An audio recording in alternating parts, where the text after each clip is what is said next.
코를 찌르는 쇠 타는 냄새가 진동했다. 주변에는 젊은 병사들이 석상처럼 굳어 있었다. 새파랗게 질린 얼굴로 감히 숨조차 크게 내쉬지 못했다. 어수선한 공사장 한가운데 작은 체구의 여군 이병이 차가운 철제 의자에 억지로 눌러 앉혀져 있었다. 그녀의 맞은편에는 칼날처럼 날카로운 눈빛의 박태민 중령이 비릿한 미소를 머금고 서 있었다. 따가운 햇살 아래 그의 손목에 새겨진 처승달 모양의 흉터가 유독 선명하게 번뜩였다. 그가 으르렁거렸다. 어디서 굴러먹던 계집애가 감히 내 말에 토를 달아? 그는 불꽃을 튀기는 용접기를 든 병사에게 고개를 돌렸다. 그 목소리는 잔인함으로 가득 차 있었다. 전현을 의자에 그대로 용접해보려. 그 주둥이가 강철보다 단단한지 한번 보자고. 귀를 찢는 기계음이 울려 퍼졌다. 푸른 섬광이 터져나오며 시야를 삼켰다. 한 줄기 비명이 터져나왔지만 그 소리는 겁에 질린 병사들의 침묵 속으로 순식간에 빨려 들어갔다. 하지만 그들은 몰랐다. 자신들이 지금 철제 의자에 녹여붙이려는 그 여자가 사실은 이 군대에서 가장 높은 권력을 쥔 사람이라는 사실을. 충청남도 계룡시, 대한민국 국군의 심장부가 위치한 계룡대의 공기는 언제나처럼 육중하게 가라앉아 있었다. 그 중에서도 가장 깊숙한 곳, 창군 이래 최초의 여성 육군 참모총장 강서연 대장의 집무실은 숨막히는 정막만이 감돌았다. 거대한 원목 책상 위에는 이제 막 내린 저녁 어스름이 길게 그림자를 들이우고 있었다. 그녀의 4개의 별이 박힌 견장은 그 어둠 속에서도 희미하게 빛을 발하며 그 무게를 고스란히 드러내고 있었다. 그녀의 시선은 책상 위에 놓인 하나의 서류철에 고정되어 있었다. 붉은색 잉크로 대외비라는 결자가 선명하게 찍힌 평범해 보이는 서류철. 하지만 그 안에는 단순한 보고서가 아닌 군이라는 거대한 강철 기둥을 뿌리부터 갉아먹는 독충에 대한 기록이 담겨 있었다. 한 장, 한 장 넘어가는 종이의 마찰음이 유난히 신경질적으로 들렸다. 보고서의 제목은 제9보병사단 73대 대장 박태민 중령에 대한 내사보고. 박태민 중령. 육군사관학교를 수석으로 졸업하고 야전에서는 강철 같은 지휘관으로 칭송받는 엘리트 장교. 언론은 그를 차세대 국방을 이끌어갈 젊은 피라며 치켜세웠고 군 내부에서도 그의 이름은 곧 성공의 상징처럼 여겨졌다. 그러나 강서연의 눈앞에 펼쳐진 보고서는 전혀 다른 괴물을 그리고 있었다. 첫 장은 그의 화려한 경력을 요약하고 있었다. 최고 평점으로 통과한 훈련 과정들, 성공적으로 이끈 연대급 훈련, 상관들의 찬사로 가득한 평가서. 모든 것이 완벽했다. 너무나도 완벽해서 오히려 기만적으로 느껴질 정도였다. 그녀는 마른 침을 삼켰다. 위장의 대가를 만난 기분이었다. 페이지가 넘어가자 완벽한 가면 아래 숨겨진 추악한 민낯이 드러나기 시작했다. 보고서는 건조하고 객관적인 문체로 그의 죄악을 나열했다. 첫 번째 항목은 군 자재 횡령 및 불법 유용.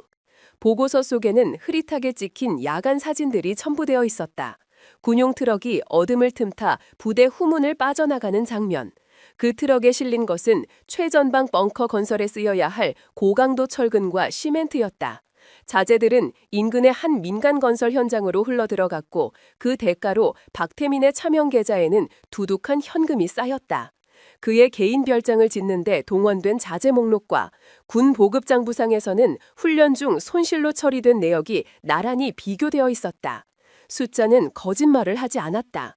사라진 자재의 양은 일개 대대장이 감당할 수 있는 수준을 아득히 넘어섰다. 이것은 단순한 비리가 아니었다. 국가의 방어선을 팔아 자신의 배를 채운 명백한 이적 행위였다. 두 번째 항목은 병사 노동력 착취 및 직권 남용. 익명의 병사들이 공포에 떨며 써내려간 진술서들이 복사되어 있었다. 그들은 혹독한 훈련이 끝난 후 정당한 휴식 대신 박태민의 사적인 공사 현장으로 끌려갔다고 증언했다. 군복 위에 먼지를 뒤집어 쓴 채 군인이라는 자부심 대신 모멸감 속에서 벽돌을 날라야 했다. 한 병사는 진술서 말미에 이렇게 적었다. 우리는 나라를 지키러 온 것입니까? 아니면 중령님의 노예가 되러 온 것입니까? 그 글자 위로 말라붙은 눈물 자국 같은 얼룩이 보였다. 강서연은 주먹을 꽉 쥐었다. 손톱이 손바닥을 파고드는 아픔이 느껴졌다. 세 번째 항목은 상습적인 폭행 및 가혹행위. 이 부분은 차마 눈을 뜨고 읽기 힘들 정도였다. 사소한 실수를 저지른 병사의 뺨을 철제 자로 내리치고 완전 군장 상태로 밤새 연병장을 돌게 하고 모두가 보는 앞에서 인격 모독적인 욕설을 퍼붓는 행위들이 날짜와 시간, 장소와 함께 낱낱이 기록되어 있었다. 그의 폭력은 단순한 군기 확립 차원이 아니었다. 자신의 절대적인 권력을 확인하고 인간의 존엄성을 파괴함으로써 쾌락을 느끼는 명백한 괴물의 행태였다. 보고서는 박태민을 공포를 통해 부대를 지배하는 폭군이라고 결론 내렸다. 강서연은 잠시 보고서에서 눈을 떼고 창밖을 보았다. 계룡대의 잘 가꿔진 정원은 평화로워 보였다. 하지만 저 평화로운 풍경 아래 보이지 않는 곳에서는 젊은 청춘들이 썩어 문드러지고 있었다. 이 사실을 알고도 침묵하는 것은 그녀가 평생을 바쳐 지키고자 맹세했던 군인으로서의 명예를 스스로 저버리는 것이었다. 수많은 익명의 투서가 이미 국방부 감사실과 육군 본부를 향해 날아들었었다. 하지만 이상하게도 그 투서들은 모두 흔적도 없이 사라졌다. 마치 거대한 블랙홀이 모든 진실을 빨아들이는 것 같았다. 강서연은 그 이유를 알고 있었다. 박태민, 그는 혼자가 아니었다. 그의 뒤에는 화성회라는 거대한 그림자가 드리워져 있었다. 특정 지역 출신, 특정 사관학교 동기들로 이루어진 군내 최강의 사조직. 그들은 서로를 끌어주고 밀어주며 군 내부의 요직을 독차지했고 그들의 이익에 반하는 모든 것을 가차없이 제거했다. 화성회는 군대라는 몸을 숙주 삼아 기생하는 암세포와도 같았다.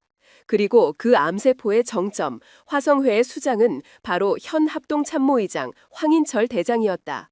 황인철, 군 서열 1위, 대통령 바로 옆에서 국가 안보를 논하는 절대 권력자. 그는 겉으로는 온화한 미소와 합리적인 리더십으로 국민들의 존경을 한몸에 받는 인물이었다. 하지만 그 가면 뒤에서 그는 자신의 사조직을 이용해 군을 사유화하고 있었다. 박태민은 황인철이 가장 아끼는 직계 후배이자 화성회 차세대 주자로 꼽히는 인물이었다. 박태민을 건드리는 것은 곧 황인철의 영린을 건드리는 것과 같았다. 강서연은 쓴웃음을 지었다. 상황은 명확했다. 공식적인 절차를 통해 박태민을 조사하려 했다가는 그 정보는 1분 안에 황인철의 귀에 들어갈 것이다. 증거는 소각되고 증인들은 입을 다물거나 의문의 전출을 당할 것이다. 조사를 지시한 강서연 자신 역시 군 내부의 화합을 저해하는 무리라는 명목으로 정치적인 공격을 받게 될 터였다. 거대한 성벽 앞에서 계란으로 바위를 치는 격이었다. 그녀는 자리에서 일어나 집무실 한쪽에 걸린 군 지휘도를 바라보았다. 한반도의 산맥과 강줄기가 빽빽하게 그려진 지도. 그녀는 수십 년간 이 지도 위에서 수많은 작전을 구상하고 지휘해왔다. 외부의 적을 막기 위한 철통 같은 계획들. 하지만 지금 그녀가 마주한 가장 위험한 적은 지도 밖이 아닌 바로 이 군대 내부에 있었다. 가장 깊고 어두운 곳에. 기존의 방식으로는 안 된다. 전공법으로는 저 단단한 성벽에 흠집조차 낼 수 없다. 성을 무너뜨리려면 성벽을 넘어가 내부에서 문을 열어야 한다. 누구도 예상하지 못한 방식으로 가장 깊숙한 곳까지 침투해야만 한다. 그녀는 다시 책상으로 돌아와 보고서를 집어들었다. 박태민의 사진이 눈에 들어왔다.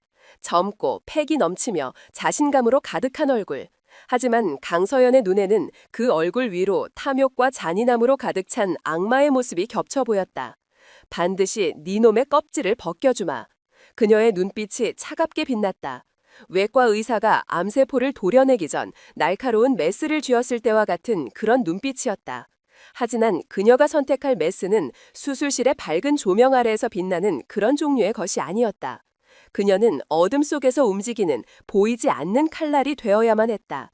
군의 가장 낮은 곳, 가장 어두운 곳으로 직접 들어가 괴물의 심장을 찌를 비수가 되어야 했다. 역사상 유례 없는 가장 위험한 작전이 한 여성 대장의 머릿속에서 조용히 그러나 단호하게 시작되고 있었다. 그녀는 자신의 모든 것을 걸어야만 했다. 참모총장이라는 계급도, 명예도, 심지어는 목숨까지도. 실패는 곧 군 전체의 붕괴를 의미했다. 긴 밤이 될 것이었다. 그녀는 창밖의 짙은 어둠을 바라보며 결심을 굳혔다. 그 어둠보다 더 깊은 곳으로 기꺼이 걸어 들어갈 결심을. 진부실의 무거운 공기 속에서 몇 시간이 흘렀다. 창밖은 이미 칠흑 같은 어둠에 잠겨 있었고 책상 위 스탠드의 희미한 불빛만이 강서연 대장의 고뇌하는 얼굴을 비추고 있었다.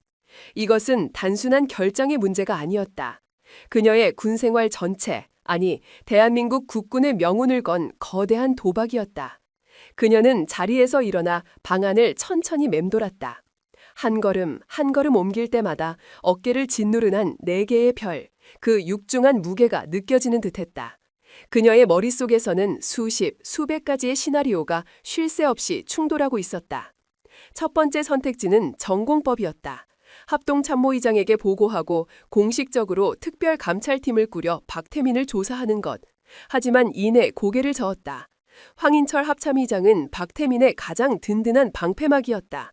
보고는 묵살될 것이고 정보는 박태민에게 흘러들어갈 것이며 결국 뱀의 꼬리만 자른 채 끝나게 될 터였다. 오히려 내부 고발자들만 위험에 빠뜨리는 최악의 수가 될 수도 있었다. 두 번째 선택지는 비공식적인 수사였다. 그녀의 직속 부대인 특수정보부대를 움직여 비밀리에 증거를 수집하는 방법. 하지만 이 역시 위험했다. 구사단은 황인철의 영향력이 가장 강하게 미치는 그의 텃밭과도 같은 곳이었다. 낯선 자들의 움직임은 즉각 포착될 것이고 섣불리 움직였다가는 참모총장의 월권 행위라는 올가미에 걸려들 수 있었다. 황인철은 그 기회를 놓치지 않고 그녀를 정치적으로 매장하려 될 것이다. 그녀는 벽에 걸린 역대 참모총장들의 초상화 앞에 섰다. 한결같이 근엄하고 위험 있는 얼굴들. 그들은 지금의 자신처럼 보이지 않는 적과 싸워야 했던 순간이 있었을까? 그녀는 해답 없는 질문을 던지며 다시 생각에 잠겼다. 외부에서의 접근은 불가능하다. 그렇다면 방법은 하나뿐이었다. 내부로 들어가야만 한다. 적의 심장부, 그 가장 깊숙한 곳으로. 문득 그녀의 시선이 책상 한쪽에 놓인 작은 액자에 멎었다. 20여 년 전 갓 소위로 임관했을 때의 자신의 모습이 담긴 사진이었다. 풋풋하고 의욕 넘치는 얼굴.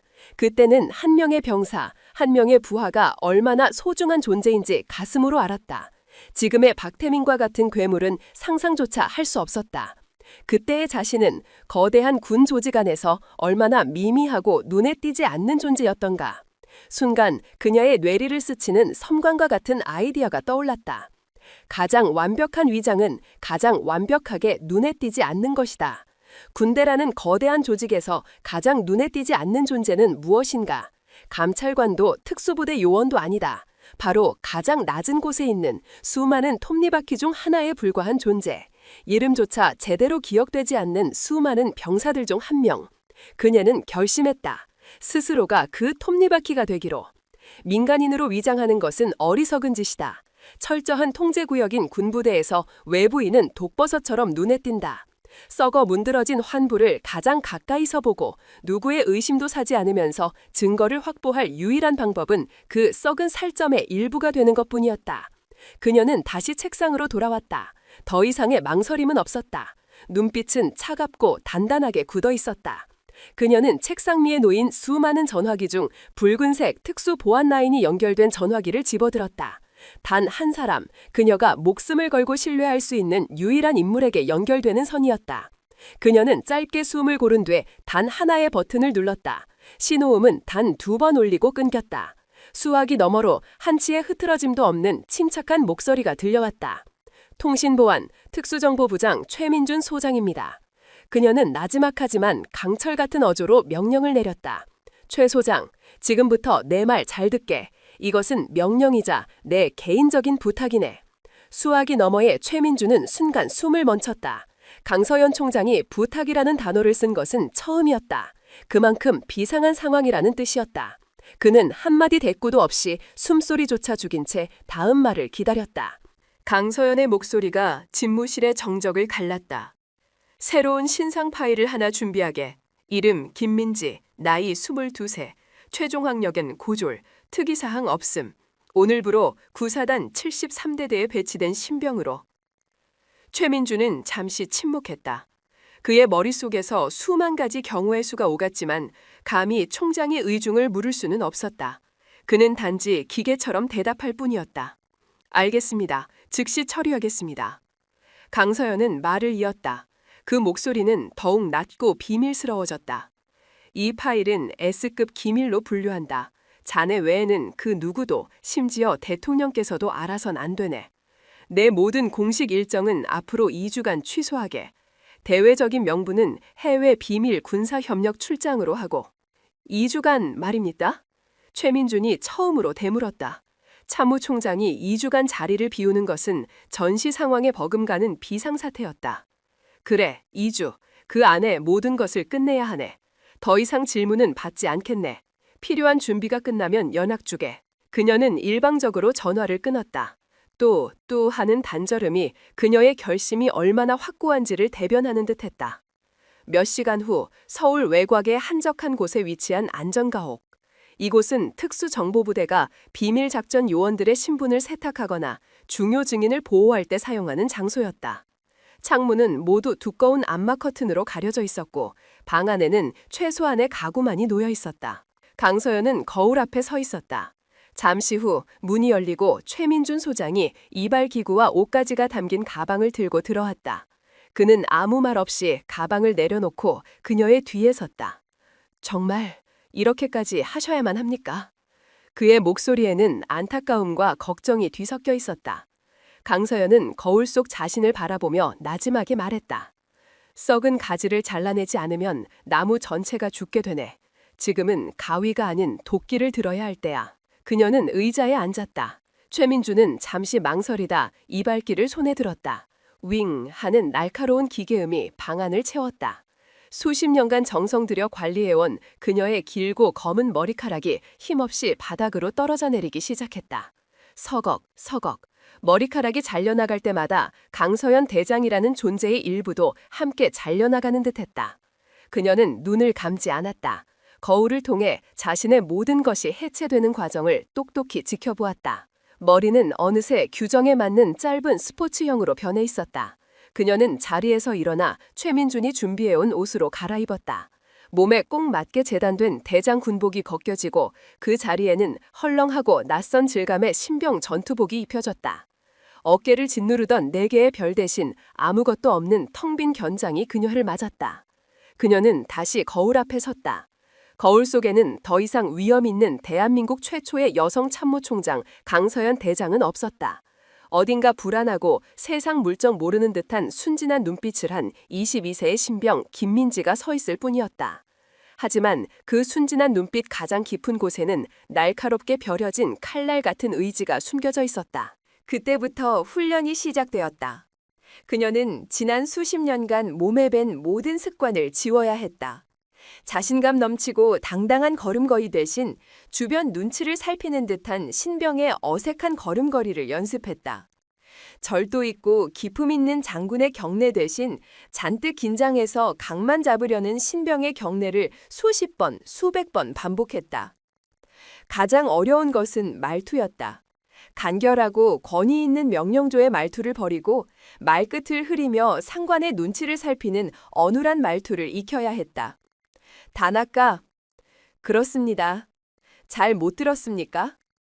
그녀는 텅 빈 방 안에서 혼잣말을 하며 완벽한 김민지 이병이 되기 위해 자신을 담금질했다. 다음 날 새벽, 동이 트기 전에 푸르스름한 어둠 속에서 번호판 없는 검은색 군용 세단 한 대가 안전가옥을 빠져나왔다. 차는 서울의 복잡한 도로를 지나 점점 더 삼엄한 분위기의 군사지역으로 향했다. 차창 밖으로 민간인 출입 통제라는 붉은색 경고문이 스쳐 지나갔다. 마침내 차는 거대한 위병소 앞에 멈춰섰다. 백마부대라는 명칭으로 더 유명한 제9보병사단의 정문이었다. 최민준이 운전석에서 돌아보며 말했다. 여기까지입니다. 지금부터는 모든 통신이 차단됩니다.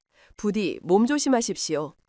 강서연, 아니 김민지 이병은 말없이 고개를 끄덕였다. 그녀는 차문을 열고 내렸다. 새벽에 차가운 공기가 폐부 깊숙이 파고들었다. 위병소의 병사들이 낯선 그녀를 향해 경계의 눈빛을 보냈다. 그녀는 최민준이 건네준 배치 명령서를 품에 꼭 쥔 채 혼자서 그들을 향해 걸어갔다. 철커덕. 육중한 부대의 철문이 열렸다. 그녀는 뒤돌아보지 않았다. 자신의 모든 것을 뒤로 한 채 호랑이 굴을 향해 제발로 걸어 들어갔다. 그녀의 군 경력 중 가장 위험하고 가장 외로운 임무가 시작되는 순간이었다.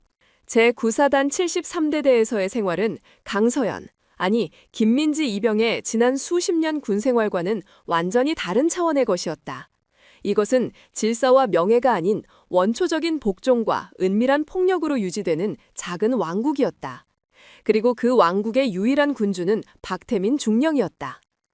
김민지 이병으로서의 첫날은 굴욕과 인내의 연속이었다. 생활관에 들어서자마자 선임 병사들의 노골적인 멸시와 호기심 어린 시선이 그녀의 온몸을 훑었다. 여자라는 이유만으로 던져지는 저급한 농담들, 나이가 많다는 이유로 가해지는 교묘한 따돌림. 그녀는 모든 것을 묵묵히 받아들였다. 참모총장 강서연이었다면 눈썹 하나 까딱하지 않았을 모욕이었지만 지금 그녀는 아무런 힘도 없는 신병 김민지였다. 분노는 사치였다. 그녀는 감정을 지우고 오직 관찰하고 기록하는 기계가 되어야 했다. 그녀에게 주어진 임무는 가장 고되고 눈에 띄지 않는 자빌들이었다. 새벽 찬물에 손을 담그며 화장실 바닥의 타일 틈새를 칫솔로 문질러 닦는 일. 한낮의 뙤약볕 아래 다음 주에 있을 부대 개방 행사에 쓰일 화단의 잡초를 뽑는 일. 그리고 가장 중요한 끝없이 이어지는 자재창고 정리와 운반 작업. 바로 이곳 자재창고가 박태민의 왕국을 지탱하는 심장이자 비리의 온상이었다. 그녀는 수많은 병사들 틈에 섞여 묵묵히 시멘트 포대를 나르고 녹슨 철근 더미를 옮겼다. 그녀의 존재감은 공기처럼 희미했다. 아무도 그녀를 주목하지 않았다. 간부들은 그녀를 그저 말 잘 듣는 숫자에 불과한 신병으로 여겼고 병사들은 그녀를 그저 또 한 명의 불쌍한 고문관 취급했다. 그리고 바로 그 완벽한 투명함이 그녀에게는 가장 강력한 무기였다. 그녀는 일하는 틈틈이 모든 것을 눈과 귀에 새겨 넣었다. 장부상으로는 분명히 A급 고강도 철근이 입고되어야 할 날 창고에 들어온 것은 녹이 슬고 강도가 현저히 떨어지는 저급 자재였다. 납품 트럭 운전사가 박태민의 신복인 행정보급관에게 두툼한 봉투를 건네는 장면을 그녀는 먼지 쌓인 창고 구석에서 목격했다. 밤이 되면 대대장의 지시라며 불려나온 몇몇 병사들이 대낮에 들어온 자재들을 다시 트럭에 싣고 어디론가 사라졌다. 그들의 입은 굳게 닫혀 있었지만 눈빛에는 공포와 체념이 뒤섞여 있었다. 박태민 중령이 순찰을 돌 때면 부대 전체의 공기가 얼어붙었다. 그의 발소리가 복도에 울려 퍼지면 떠들썩하던 목소리는 순식간에 잦아들었다. 병사들은 서로 눈치를 보며 혹여나 그의 심기를 거스를까 숨조차 조심해서 쉬었다. 그는 단순한 지휘관이 아니었다. 생사 여탈권을 준 절대자, 폭군이었다. 그의 눈에 띈다는 것은 곧 고통의 시작을 의미했다. 이 지옥 같은 곳에서도 저항의 불씨는 꺼지지 않고 있었다. 강서연은 그것을 어렴풋이 느끼고 있었다. 희망은 가장 절망적인 곳에서 싹트는 법이다. 그녀는 그 불씨를 찾아내 거대한 화염으로 키워야만 했다. 며칠간의 세심한 관찰 끝에 그녀는 몇몇 인물을 특정했다. 그중 한 명은 대대의 보급을 책임지는 이동욱 중위였다. 그는 박태민의 명령에 복종하면서도 장부를 넘길 때마다 그의 손이 미세하게 떨리는 것을 그녀는 놓치지 않았다. 그의 눈빛에는 굴종이 아닌 깊은 고뇌와 분노가 담겨 있었다. 그는 어쩔 수 없이 악행에 가담하고 있지만 그의 양심은 끊임없이 비명을 지르고 있었다. 또 한 명은 김지호 일병이었다. 그는 익명의 투서를 보냈던 병사들 중 한 명이었다. 최민준이 사전에 파악해둔 정보였다. 그는 평소에는 말이 없고 조용했지만 동기들끼리 있을 때면 가끔씩 이대로는 안 된다며 낮은 목소리로 분노를 터뜨리곤 했다. 그의 눈에는 아직 정의감이 살아있었다. 강서연은 행동을 개시할 때가 되었다고 판단했다. 정면으로 접촉하는 것은 위험했다. 그녀는 최민준이 비상연락용으로 몰래 넣어준 초소형 무전기를 사용하기로 했다. 그것은 일반 군용 주파수가 아닌 특수정보부대만이 사용하는 암호화된 채널이었다. 그날 밤 모두가 잠든 시간, 불침번 근무를 서던 강서연은 순찰을 도는 척하며 감시 카메라의 사각지대로 몸을 숨겼다. 그녀는 손목시계처럼 위장된 무전기에 버튼을 눌렀다. 불사조, 여기는 비둘기, 보고한다. 지직거리는 잡음과 함께 곧바로 최민준의 목소리가 흘러나왔다. 비둘기, 감도 양호, 지시바람. 김지호 일병에게 접선을 시도한다. 내일 정오, 구 막사 뒤편 폐자재 창고. 붉은 여우가 동쪽 숲에서 온다는 암구호를 전달할 것. 이쪽에서는 새벽이 오면 여우는 잠든다로 화답한다. 알겠다, 불사조. 즉시 조치하겠다. 주변 경계는 우리가 맡겠다. 절대 무리하지 마라. 짧은 교신이 끝났다. 그녀는 다시 아무 일 없었다는 듯 순찰 경로로 복귀했다. 어둠 속에서 그녀의 눈빛만이 차갑게 빛나고 있었다. 다음 날 점심 식사가 끝난 직후에 어수선한 시간. 강서연은 배탈이 난 척하며 의무실에 잠시 들렀다가 교묘하게 동선을 틀어 약속 장소인 구 막사 뒤편으로 향했다. 그곳은 수십 년 전에 지어진 낡은 목조 건물로 지금은 아무도 사용하지 않아 먼지와 거미줄만이 가득한 폐허였다. 삐걱거리는 문을 열고 안으로 들어서자 퀴퀴한 곰팡이 냄새가 코를 찔렀다. 얼마 지나지 않아 문틈으로 누군가 조심스럽게 안을 살피는 모습이 보였다. 김지호 일병이었다. 그의 얼굴은 잔뜩 겁에 질려 있었다. 강서연은 먼저 입을 열었다. 낮은 목소리로 하지만 또렷하게. 붉은 여우가 동쪽 숲에서 운다. 김지호는 화들짝 놀라며 그녀를 바라보았다. 며칠 전 전입 온 나이 많은 신병. 그는 잠시 망설이다 떨리는 목소리로 간신히 대답했다. 새벽이 오면 여우는 잠듭니다. 암구호가 확인되었다. 김지호는 그제야 경계를 풀고 안으로 들어왔다. 그는 여전히 믿을 수 없다는 표정으로 그녀를 바라보았다. 정말 위에서 보낸 사람이 맞습니까? 그냥 이등병이신 줄 알았는데. 강서연은 그의 말을 잘랐다. 시간이 없었다. 자네가 보낸 투서 잘 보았네. 용기가 가상하더군. 하지만 그것만으로는 부족해. 저 괴물을 쓰러뜨리려면 심장을 꿰뚫을 결정적인 증거가 필요하다. 김지호는 침을 꿀꺽 삼켰다. 그의 눈빛이 흔들렸다. 증거는 있습니다. 하지만 그걸 넘겨드리면 저희는 어떻게 됩니까? 박중령이 알게 되면 저희는 살아남지 못할 겁니다. 공포는 당연한 것이었다. 강서연은 그의 어깨를 잡았다. 그녀의 손은 작았지만 그 안에 담긴 힘은 단단하고 믿음직스러웠다. 내가 약속하지. 자네와 자네를 도운 모든 이들의 안전은 내 목숨을 걸고 지키겠네. 그러니 나를 믿어주게. 그녀의 눈빛에는 사람을 움직이는 강한 힘이 있었다. 김지호는 한참을 망설이다 마침내 결심한 듯 품 안에서 작은 물건 하나를 꺼냈다. 손바닥만한 크기의 검은색 외장 하드 드라이브였다. 그는 떨리는 손으로 그것을 강서연에게 건넸다. 이 안에 모든 것이 들어있습니다. 그의 목소리는 거의 속삭임에 가까웠다. 이동욱 중위님께서 지난 몇 달간 목숨을 걸고 모으신 자료입니다. 박태민 중령이 강제로 서명하게 한 모든 허위 결제 서류의 원본 스캔 파일, 그리고 그와 대조되는 실제 군수품 입출구 장부, 그리고 밤에 몰래 군 자재를 빼돌리는 장면을 촬영한 동영상 파일도 여러 개 들어있습니다. 강서연은 외장 하드를 단단히 움켜쥐었다. 차갑고 묵직한 감촉. 이것은 단순한 저장 장치가 아니었다. 한 사람의 양심과 여러 병사들의 목숨이 담긴 결정적인 증거. 박태민이라는 거대한 괴물을 쓰러뜨릴 수 있는 유일한 은재 탄환이었다. 김지호가 말을 이었다. 그의 목소리에는 절박함이 묻어 있었다. 이 중위님께서 말씀하셨습니다. 만약 자신에게 무슨 일이 생기거든 이 자료를 우리가 믿을 수 있는 유일한 분께 전달해달라고. 그분이라면 분명 이 지옥을 끝내주실 거라고. 그는 강서연을 똑바로 쳐다보며 물었다. 정말로 저희를 구해주실 수 있는 겁니까? 강서연은 그의 눈을 피하지 않았다. 구하고 말과 뿌리째 뽑아버릴 걸세. 그러니 조금만 더 버텨주게. 그 순간이었다. 창고 밖에서 여러 명의 발소리가 거칠게 들려왔다. 꼼짝 마라. 거기 누구야? 강서연과 김재호의 얼굴이 하얗게 질렸다. 함정이었나? 아니면 누군가 미행을? 강서연은 본능적으로 김지호를 자신의 등 뒤로 숨겼다. 그리고 외장 하드를 전투복 안주머니 가장 깊숙한 곳에 밀어넣었다. 그녀는 짧게 속삭였다. 무슨 일이 있어도 모르는 일이라고 잡아떼게. 내가 알아서 하지. 쾅! 낡은 창고 문이 거칠게 열리고 험상궂은 얼굴의 선임병사 몇몇이 몽둥이를 들고 들이닥쳤다.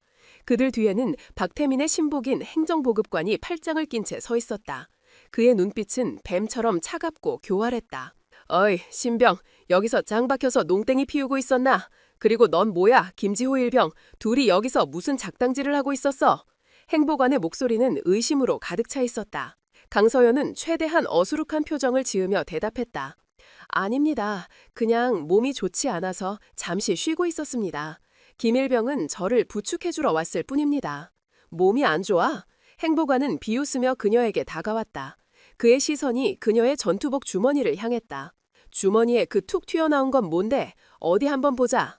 심장이 철렁 내려앉았다. 하지만 그녀의 얼굴에는 어떤 변화도 없었다. 지금 이 순간 그녀는 나약한 신병 김민지였다. 그녀는 떨리는 척하며 주머니에서 손수건과 작은 수첩을 꺼내 보였다. 외장 하드는 그보다 더 깊은 안주머니에 있었다. 행보관은 의심의 눈소리를 거두지 않았지만 별다른 증거가 없자 욕설을 내뱉었다. 재수 없는 년, 당장 안 튀어나와. 오늘 아주 죽을 줄 알아. 그들은 강서연과 김지호의 멱살을 잡고 거칠게 창고 밖으로 끌고 나갔다. 햇살이 눈부시게 쏟아졌다.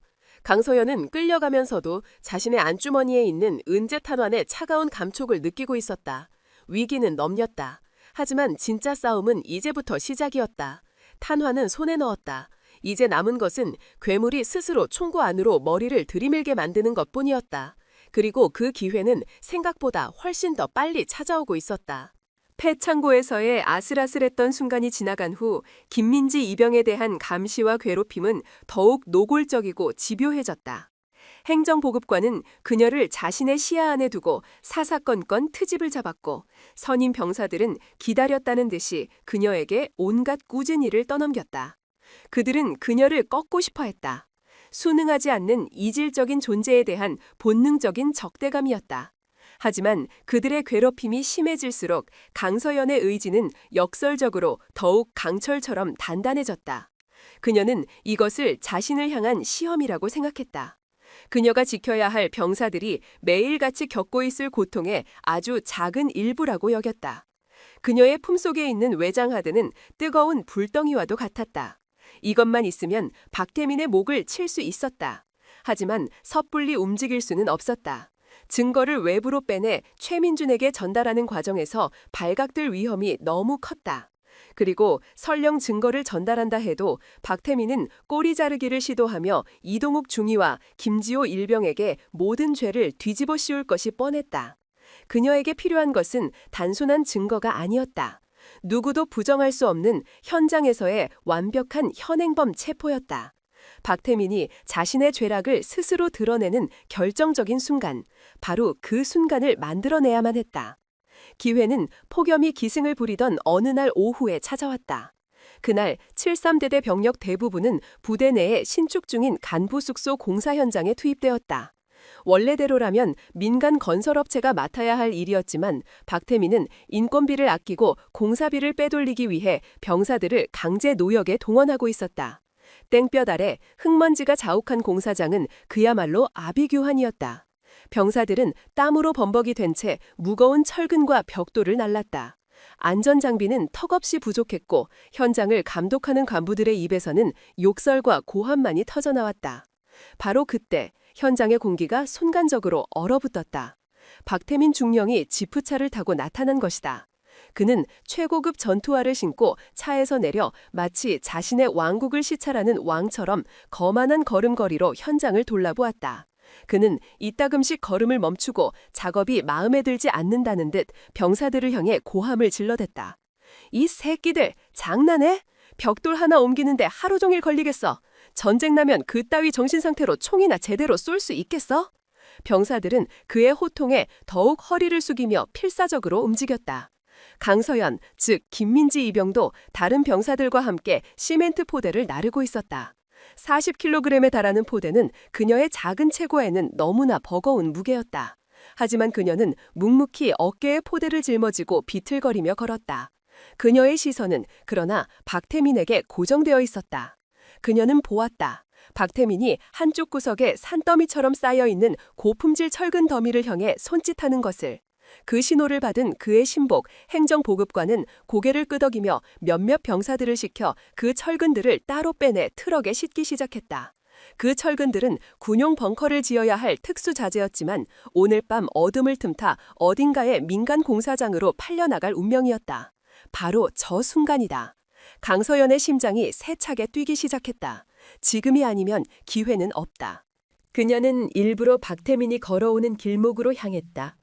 그녀는 마지막 남은 힘을 쥐어짜 시멘트 포대를 어깨에 짊어진 채 그의 바로 앞을 지나가려 했다. 계산은 정확했다.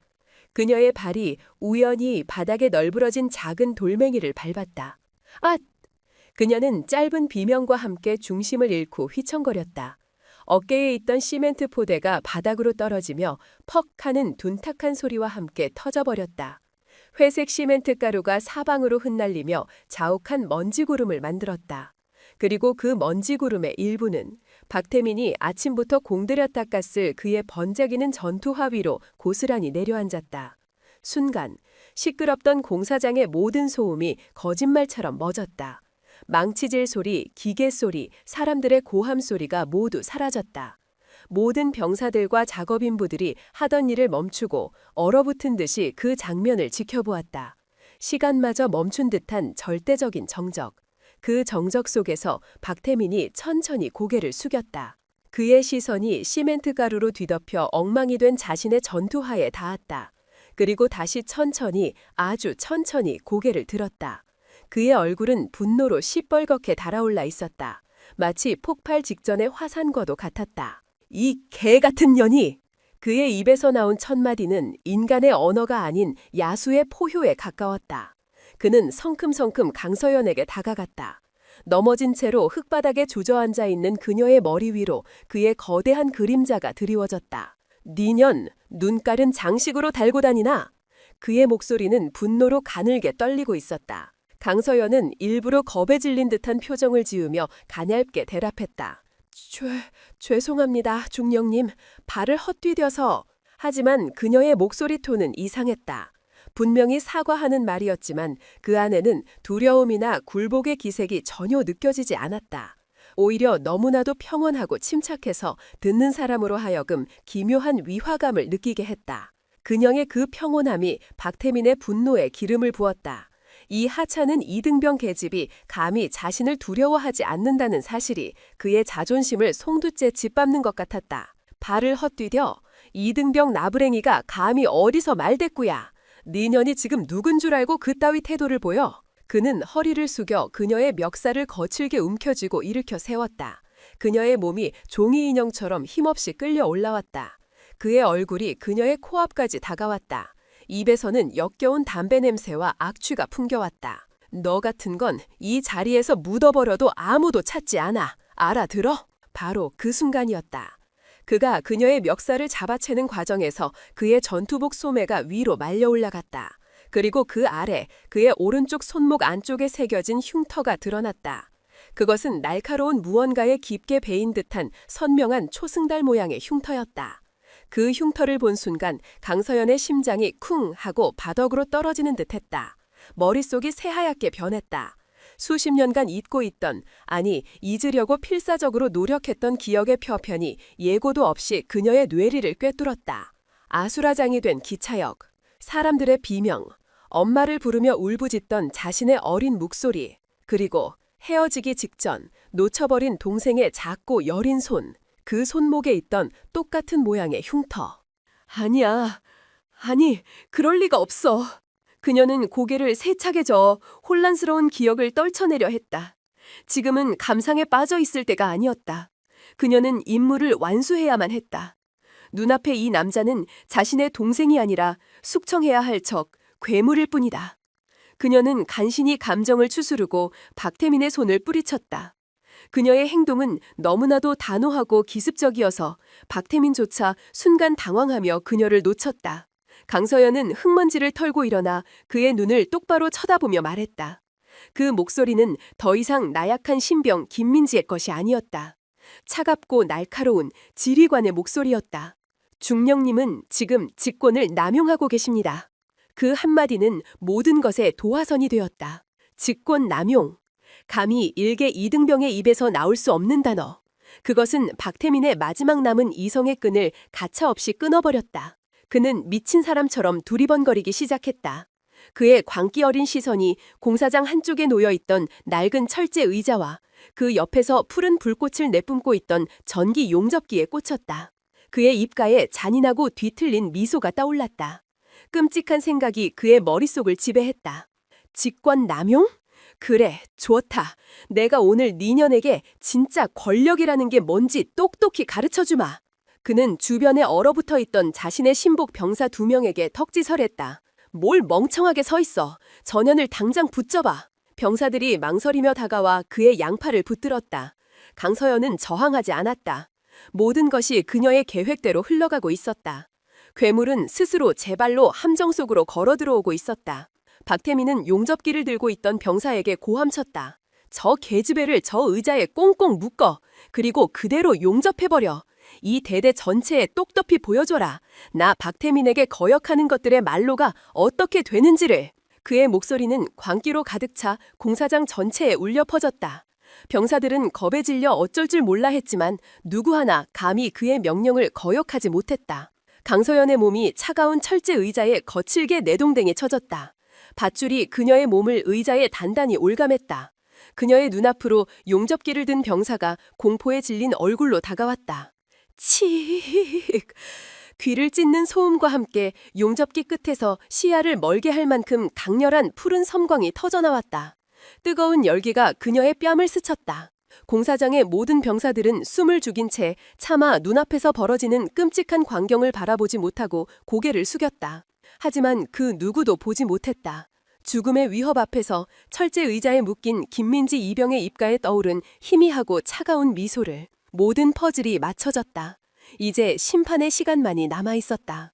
다음 날 아침 구사단의 주 연병장은 이른 시간부터 부산했다. 사단 직할부대 및 예하 연대 지휘관들이 모두 참석하는 월환 지휘관 회의가 예정되어 있었기 때문이다. 평소라면 딱딱한 실내 회의실에서 진행되었겠지만 그날은 사단장의 특별 지시로 탁 트인 연병장에서 야외 브리핑 형태로 진행되었다. 연병장 중앙에는 거대한 작전 지도와 단상이 설치되었고 수십 명의 영관급 장교들이 도열하여 회의 시작을 기다리고 있었다. 박태민 중령 역시 그 대열 속에 서 있었다. 그의 얼굴에는 어젯밤의 광기는 온데간데 없고 오만하고 자신감 넘치는 표정만이 가득했다. 그는 어제의 일을 일종의 군기 교육 정도로 치부했다. 감히 자신에게 되든 하찮은 이등병 하나를 본보기로 삼아 부대 전체에 자신의 권위를 각인시켰다고 생각했다. 그 이등병은 지금쯤 의무대 병상에 누워 자신의 어리석음을 후회하고 있을 터였다. 설령 무슨 일이 생긴다 해도 작은 사고로 처리하면 그만이었다. 이 구사단 안에서 그의 허락 없이는 그 어떤 진실도 외부로 새어나갈 수 없었다. 그는 자신의 권력이 만든 철옹성 안에서 완벽하게 안전하다고 믿었다. 그는 주변의 다른 지휘관들과 가벼운 농담을 주고받으며 여유를 부렸다. 곧 시작될 회의에서 자신이 추진 중인 병영 현대화 사업의 성과를 멋지게 발표할 생각에 부풀어 있었다. 그의 야망은 일개 대대장 수준에 머물러 있지 않았다.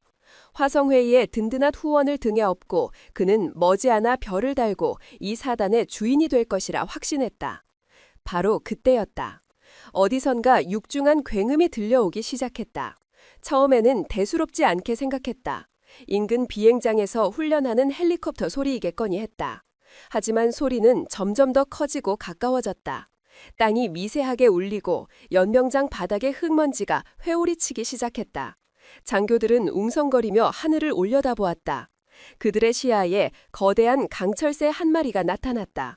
UH-60 블랙호크. 하지만 일반적인 수송 헬기가 아니었다. 칠흑같이 검은 동체에는 대한민국 육군 참모총장의 직속 부대를 상징하는 봉황 문양이 선명하게 그려져 있었다. 코드네임 피닉스1. 오직 참모총장만이 탑승할 수 있는 군 전체를 통틀어 단 한 대뿐인 지휘 헬기였다. 피닉스1? 저 헬기가 왜 여기에? 누군가 믿을 수 없다는 듯 중얼거렸다. 사단장조차 당황스러운 표정을 감추지 못했다.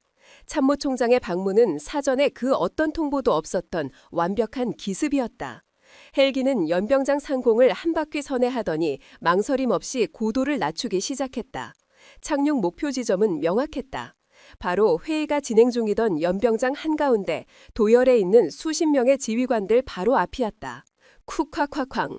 헬기의 착륙과 함께 강력한 하강풍이 연병장을 휘몰아쳤다. 거대한 모래바람이 일어나 장교들의 눈을 뜨지 못하게 만들었다. 잘 차려입은 그들의 군복은 흙먼지로 뒤덮였고 브리핑을 위해 설치해둔 작전 지도와 서류들이 허공으로 날아올라 사방으로 흩어졌다. 연병장은 순식간에 아수라장이 되었다. 바람이 잦아들자 헬기의 육중한 측면문이 윙하는 기계음과 함께 천천히 열렸다. 가장 먼저 모습을 드러낸 것은 최민준 소장이었다.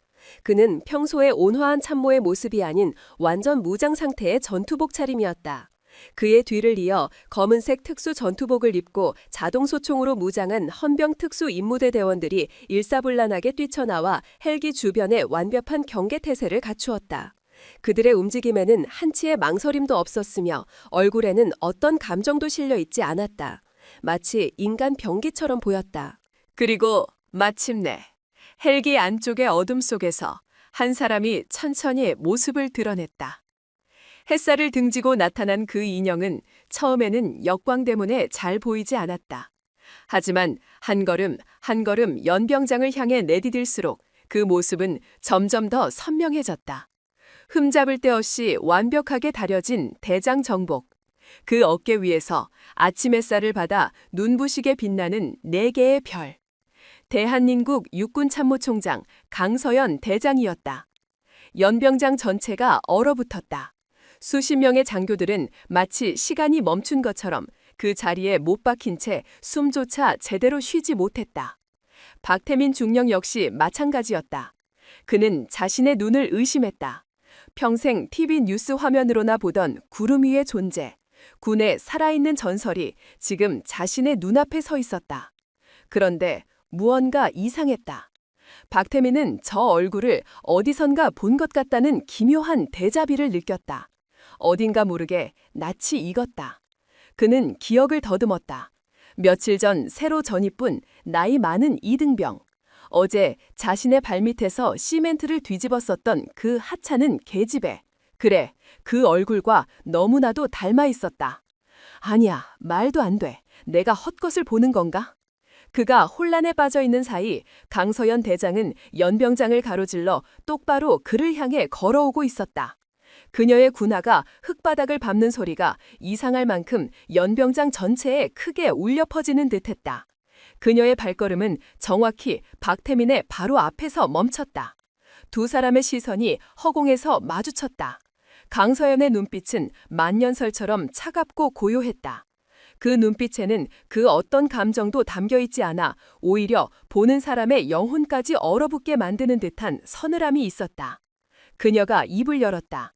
그녀의 목소리는 확성기를 통해 연병장 전체에 강철처럼 울려 퍼졌다. 그녀의 발걸음은 정확히 박태민의 바로 앞에서 멈췄다. 두 사람의 시선이 허공에서 마주쳤다. 강서연의 눈빛은 만년설처럼 차갑고 고요했다. 그 눈빛에는 그 어떤 감정도 담겨있지 않아 오히려 보는 사람의 영혼까지 얼어붙게 만드는 듯한 서늘함이 있었다. 그녀가 입을 열었다. 그녀의 목소리는 확성기를 통해 연병장 전체에 강철처럼 울려 퍼졌다. 제9보병사단 73대대장 박태민 중령.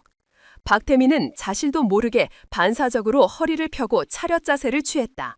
넷, 중령 박태민 총장님께 대하여 경례. 그는 본능적으로 경례를 붙이려 했다. 하지만 그의 손이 이마에 닿기도 전에 강서연의 다음 말이 그의 모든 움직임을 정지시켰다. 그대는 지금 이 시간부로 군형법 제5장 직무유기죄, 제7장 군용물에 관한 죄, 그리고 제11장 상관에 대한 특수폭행, 협박, 상해 및 살인 미수의 혐의로 긴급 체포한다. 네? 박태민의 뇌는 그 문장의 의미를 즉각적으로 이해하지 못했다. 그는 자신이 잘못 들었다고 생각했다. 강서연의 말이 끝나자마자 양옆에 도열해 있던 헌병 특임대원 2명이 한치의 망설임도 없이 그에게 다가왔다. 한 명이 그의 팔을 뒤로 꺾고 다른 한 명은 차가운 금속성의 수갑을 그의 손목에 채웠다. 철컥!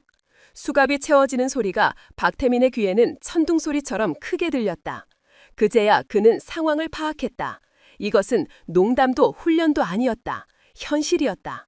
그는 미친 사람처럼 발버둥치기 시작했다.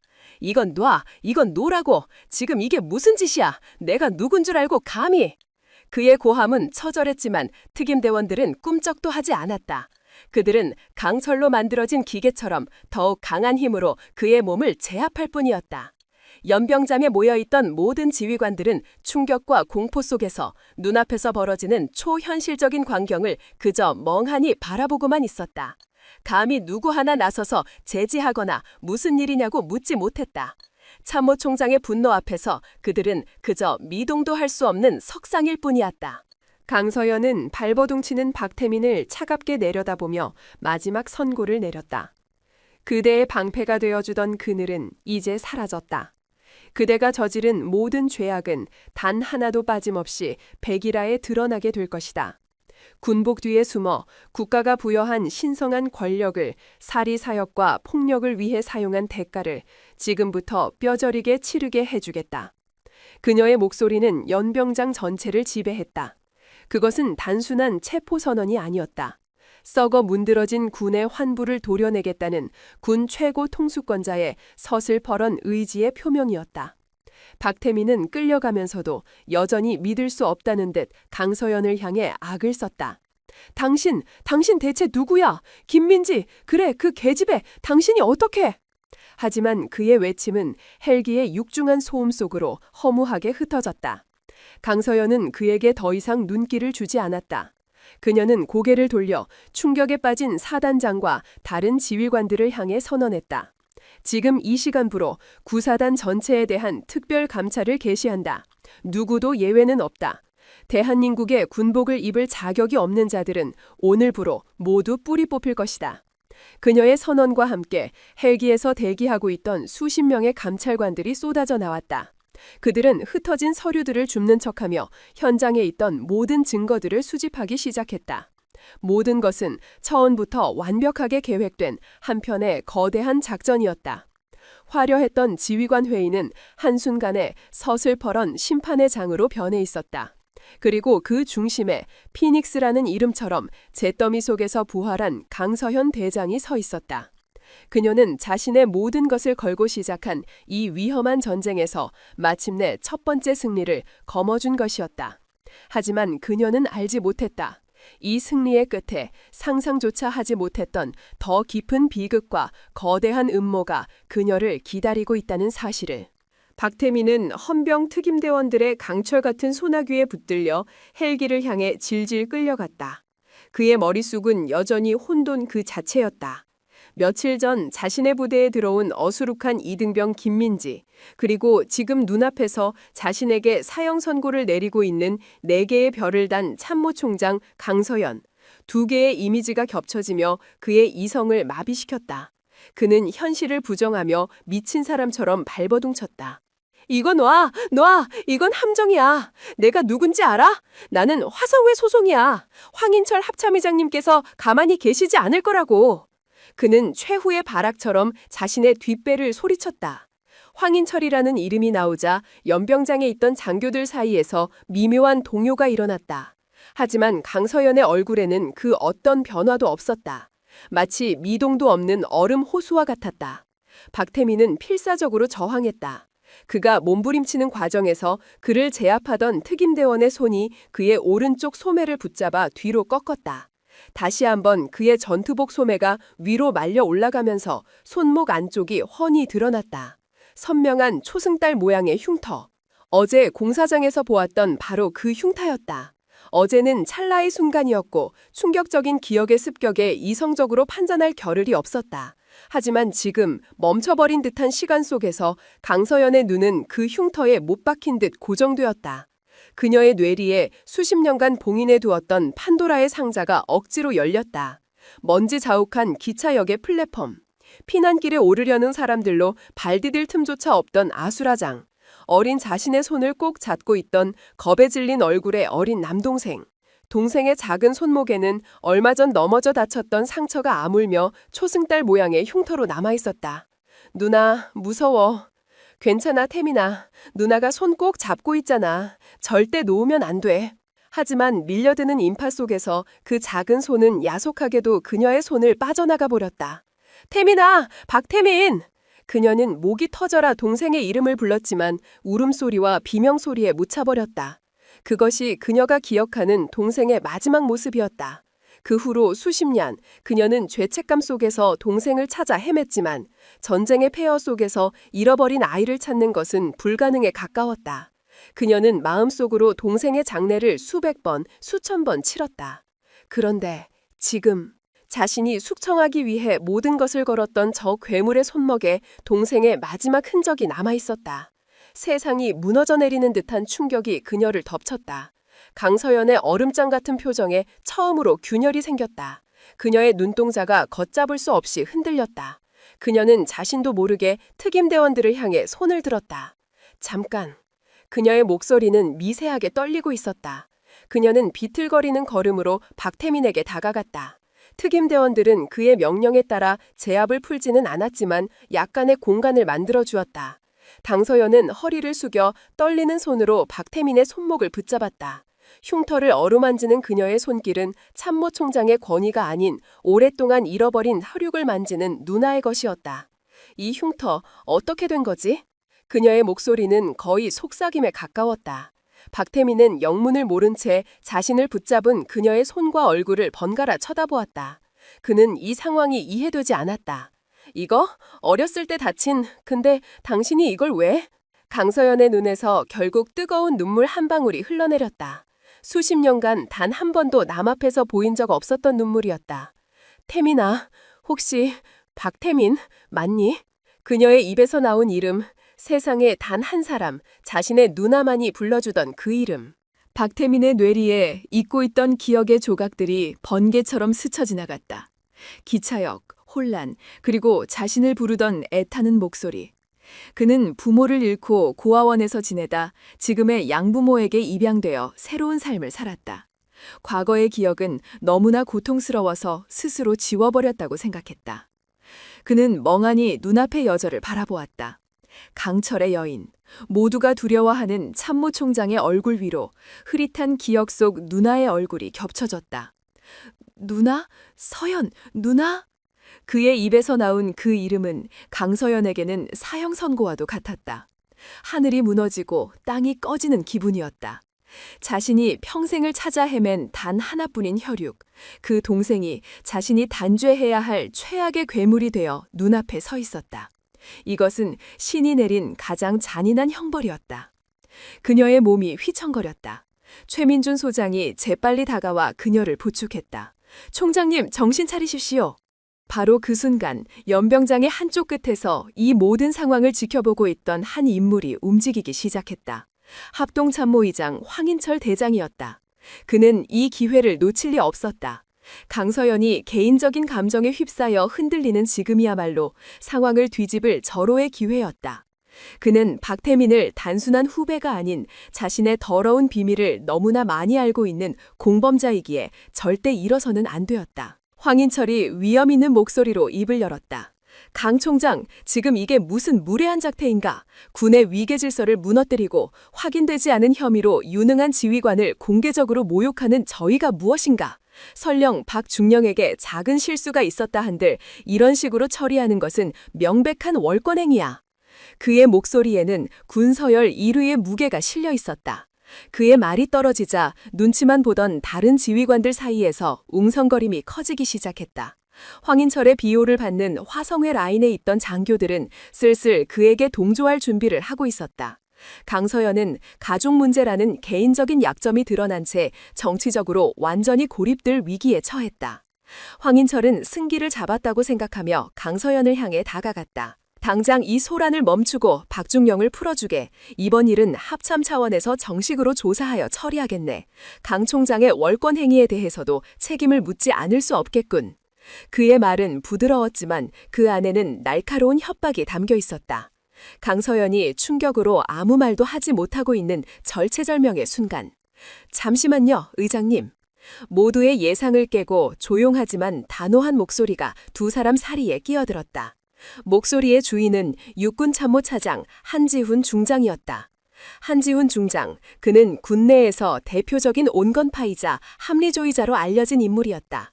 특정 파벌에 속하지 않고 항상 중립을 지켰기에 모두의 존정을 받았지만 핵심 권력에서는 한 발 비켜나 있었다. 모두가 그가 이런 민감한 사안에 절대 끼어들지 않을 것이라 생각했다.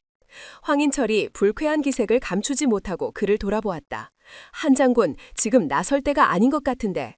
하지만 한지훈은 물러서지 않았다. 그는 황인철의 눈을 피하지 않고 똑바로 마주보았다. 그리고 품 안에서 두툼한 서류철 하나를 꺼내들었다. 의장님 말씀이 맞습니다. 박태민 중령에 대한 조사는 이런 주목구구식으로 진행되어서는 안 됩니다. 보다 철저하고 공식적인 절차에 따라 진행되어야 마땅합니다. 그는 그렇게 말하며 서류철을 황인철에게 내미는 대신 그 옆에 서 있던 사단장과 다른 참모들에게 보란 듯이 펼쳐 보였다. 그리고 바로 여기 그 공식적인 조사에 필요한 모든 자료가 준비되어 있습니다.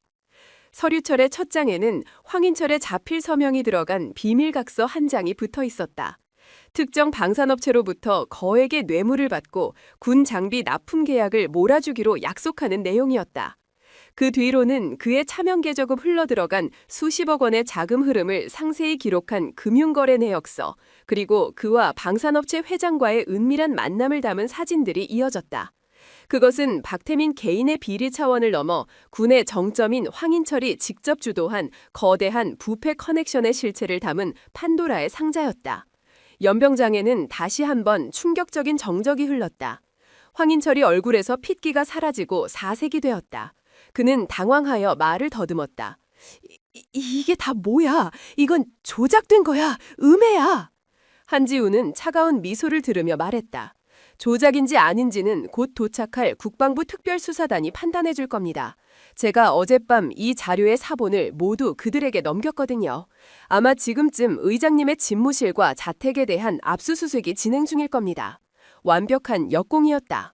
황인철은 자신의 권력을 이용해 강서연을 압박하려 했지만 전혀 예상치 못했던 곳에서 자신의 심장을 겨눈 비수를 맞은 것이다. 그는 다리에 힘이 풀린 듯 휘청거리다 그 자리에 주저앉고 말았다. 군서열 1위, 절대 권력자의 허물한 몰락이었다. 강서연은 충격과 혼란 속에서도 이 모든 상황을 믿을 수 없다는 듯 한지훈을 바라보았다. 그녀는 그가 왜 자신을 도왔는지 이해할 수 없었다. 한지훈은 그녀에게 다가와 다른 사람들은 들을 수 없는 낮은 목소리로 말했다. 총장님께서 시작하신 이 전쟁, 저 혼자서는 감히 엄두도 내지 못했을 겁니다. 하지만 총장님의 용기가 저처럼 침묵하던 다수에게도 목소리를 낼 힘을 주셨습니다. 그는 비극적인 재회로 넋을 잃은 강서연과 수갑을 찬 채 망연자실해 있는 박태민을 번갈아 보았다. 그의 눈빛에는 안타까움과 연민이 담겨 있었다. 개인의 아픔은 잠시 잊으십시오. 지금은 군 전체의 명운이 걸린 순간입니다. 총장님께서는 흔들리시면 안 됩니다. 그의 말은 냉정했지만 그 안에는 강서연을 향한 깊은 존경과 진심 어린 충고가 담겨 있었다. 그는 단순히 황인철을 제거하기 위해 나선 것이 아니었다. 군의 개혁이라는 대의를 위해, 그리고 그 개혁의 중심인 강서연이 무너지지 않도록 돕기 위해 나선 것이었다. 한지훈, 그는 그날 모두의 예상을 깨고 나타난 영웅이자 가장 깊은 절망의 순간에 강서연에게 손을 내민 뜻밖의 동맹이었다. 그의 등장으로 구사단 연병장에서 벌어진 한편의 드라마는 새로운 국면을 맞이하고 있었다. 하지만 이 동맹이 가져올 미래가 또 다른 거대한 폭풍의 시작이 될 것이라고는 그 자리에 있던 누구도 상상하지 못하고 있었다. 구사단 연병장에서 벌어진 충격적인 체포극은 대한민국 군 전세를 뒤흔든 거대한 태풍의 시작이었다. 합동참모의장 황인철과 그의 직계 라인이었던 박태민 중령이 한날 한시에 체포되자 그들이 수십 년간 쌓아올린 철옹성 같던 부패의 카르텔, 화성회는 모래성처럼 허무하게 무너져 내리기 시작했다. 강서연 참모총장과 한지훈 참모차장이 공동으로 지휘하는 국방부 특별감찰단은 구사단을 시작으로 군 전체에 대한 대대적인 숙정 작업에 착수했다. 피닉스 작전으로 명명된 이 개혁의 칼날은 무자비하고 단호했다. 황인철의 비호 아래 온갖 비리를 저질러온 장성들과 영관급 장교들이 줄줄이 옷을 벗거나 군사법정에 서게 되었다. 군수비리, 인사청탁, 횡령, 폭행 등 그들의 죄목은 끝이 없었다. 언론은 연일 창군일의 최대 규모의 군 개혁이라며 대서특필했고, 국민들은 군복 입은 도둑들을 뿌리 뽑는 강서연 총장에게 아낌없는 찬사와 지지를 보냈다. 군대는 정화되고 있었다. 골마 터졌던 환부가 마침내 도련해지고 새살이 돋아날 준비를 하고 있었다. 모두가 이것을 완벽한 승리라고 불렀다. 하지만 승리의 중심에 서 있는 강서연에게 이 모든 것은 피투성이 상처만 남긴 비극일 뿐이었다. 그녀는 계룡대 집무실에 홀로 앉아 있었다. 책상 위에는 승리의 전리품처럼 쌓여있는 감찰 보고서들이 놓여 있었지만 그녀의 시선은 창밖의 어둠을 향해 있었다. 그녀는 참모총장으로서의 임무를 수행해야 했기에 낮에는 강철 같은 모습으로 개혁을 지휘했다. 하지만 모두가 잠든 밤이 되면 그녀는 어쩔 수 없는 한 명의 나약한 인간, 피를 나눈 동생을 제 손으로 감옥에 보낸 비정한 누나일 뿐이었다. 박태민. 그녀가 평생을 그리워하고 찾아 헤맸던 단 하나뿐인 혈육. 어린 시절 그녀의 기억 속 동생은 겁 많고 마음 약하지만 누구보다 누나를 따르던 착한 아이였다. 그 아이가 어쩌다 사람의 가죽을 쓴 괴물이 되어버렸을까? 전쟁의 혼란 속에서 헤어진 후 그에게 대체 무슨 일이 있었던 것일까? 그녀는 동생을 직접 신문할 수 없었다. 공과 사를 구분해야 한다는 원칙 때문이기도 했지만 차마 그의 얼굴을 마주할 자신이 없었기 때문이었다. 그녀는 최민준 소장에게 모든 조사를 일임했다. 며칠 후 최민준이 무거운 표정으로 그녀의 집무실을 찾았다. 박태민 중령에 대한 조사가 어느 정도 마무리되었습니다. 강서연은 아무 말 없이 그를 바라보았다. 그녀의 눈빛이 대답을 재촉하고 있었다. 최민준은 조심스럽게 입을 열었다. 그는 모든 것을 자백했습니다. 박태민은 처음에는 완강히 저항했지만 강서연이 자신의 친누나라는 충격적인 사실을 받아들인 후 급격히 무너져 내렸다고 했다. 그는 어린 시절의 기억을 거의 잃어버린 상태였고 고아원에서 힘든 시절을 보내다 권력과 힘을 가진 양아버지에게 입양되었다. 그의 양아버지는 부동산업자로 목적을 위해서라면 수단과 방법을 가리지 않는 냉혹한 인물이었다. 박태민은 그런 양아버지 밑에서 오직 힘과 돈만이 자신을 지켜줄 수 있다는 것을 배우며 자랐다. 그에게 군대는 나라를 지키는 조직이 아니라 자신의 야망을 실현하고 누구도 자신을 얕보지 못하게 만들 힘을 키우는 최고의 수단이었다. 황인철을 만난 것은 그의 군 생활에 날개를 달아주었다. 황인철은 박태민의 야망과 잔인함을 꿰뚫어보고 그를 자신의 충실한 사냥개로 키웠다. 박태민은 황인철의 지시라면 그 어떤 더러운 일도 마다하지 않았다. 그렇게 그는 점점 더 깊은 악의 구렁텅이로 빠져들었고 마침내 돌이킬 수 없는 괴물이 되어버렸다. 최민준의 보고를 듣는 내내 강서연은 미동도 하지 않았다. 하지만 그녀의 책상 아래 군복 치마를 쥔 그녀의 손은 하얗게 질려 세차게 떨리고 있었다. 동생이 겪었을 불행한 과거가 그의 죄를 정당화해 줄 수는 없었다. 하지만 그녀는 가슴이 찢어지는 것 같은 아픔을 느꼈다.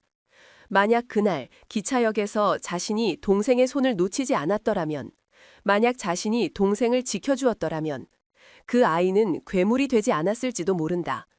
모든 것이 자신의 탓인 것만 같았다. 최민준이 보고를 마쳤다. 그가 마지막으로 총장님께 전해달라는 말이 있었습니다. 강서연은 천천히 고개를 들었다.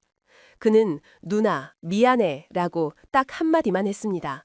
조사를 받는 내내 처음으로 눈물을 보였다고 합니다. 그 말을 듣는 순간 강서연의 강철 같던 방어벽이 무너져 내렸다. 그녀는 고개를 숙여 두 손으로 얼굴을 감쌌다. 참모총장의 어깨가 소리 없이 가늘게 떨리고 있었다. 승리의 영광 뒤에 가려진 한 개인의 깊고도 어두운 비극이었다. 한편 특수정보부대 사무실에서는 또 다른 움직임이 감지되고 있었다. 최민준 소장은 황인철의 비리 혐의를 입증하기 위해 한지훈 정장이 결정적인 증거로 제출했던 금융거래 내역을 정밀 분석하고 있었다. 한지훈이 남긴 자료는 완벽했다.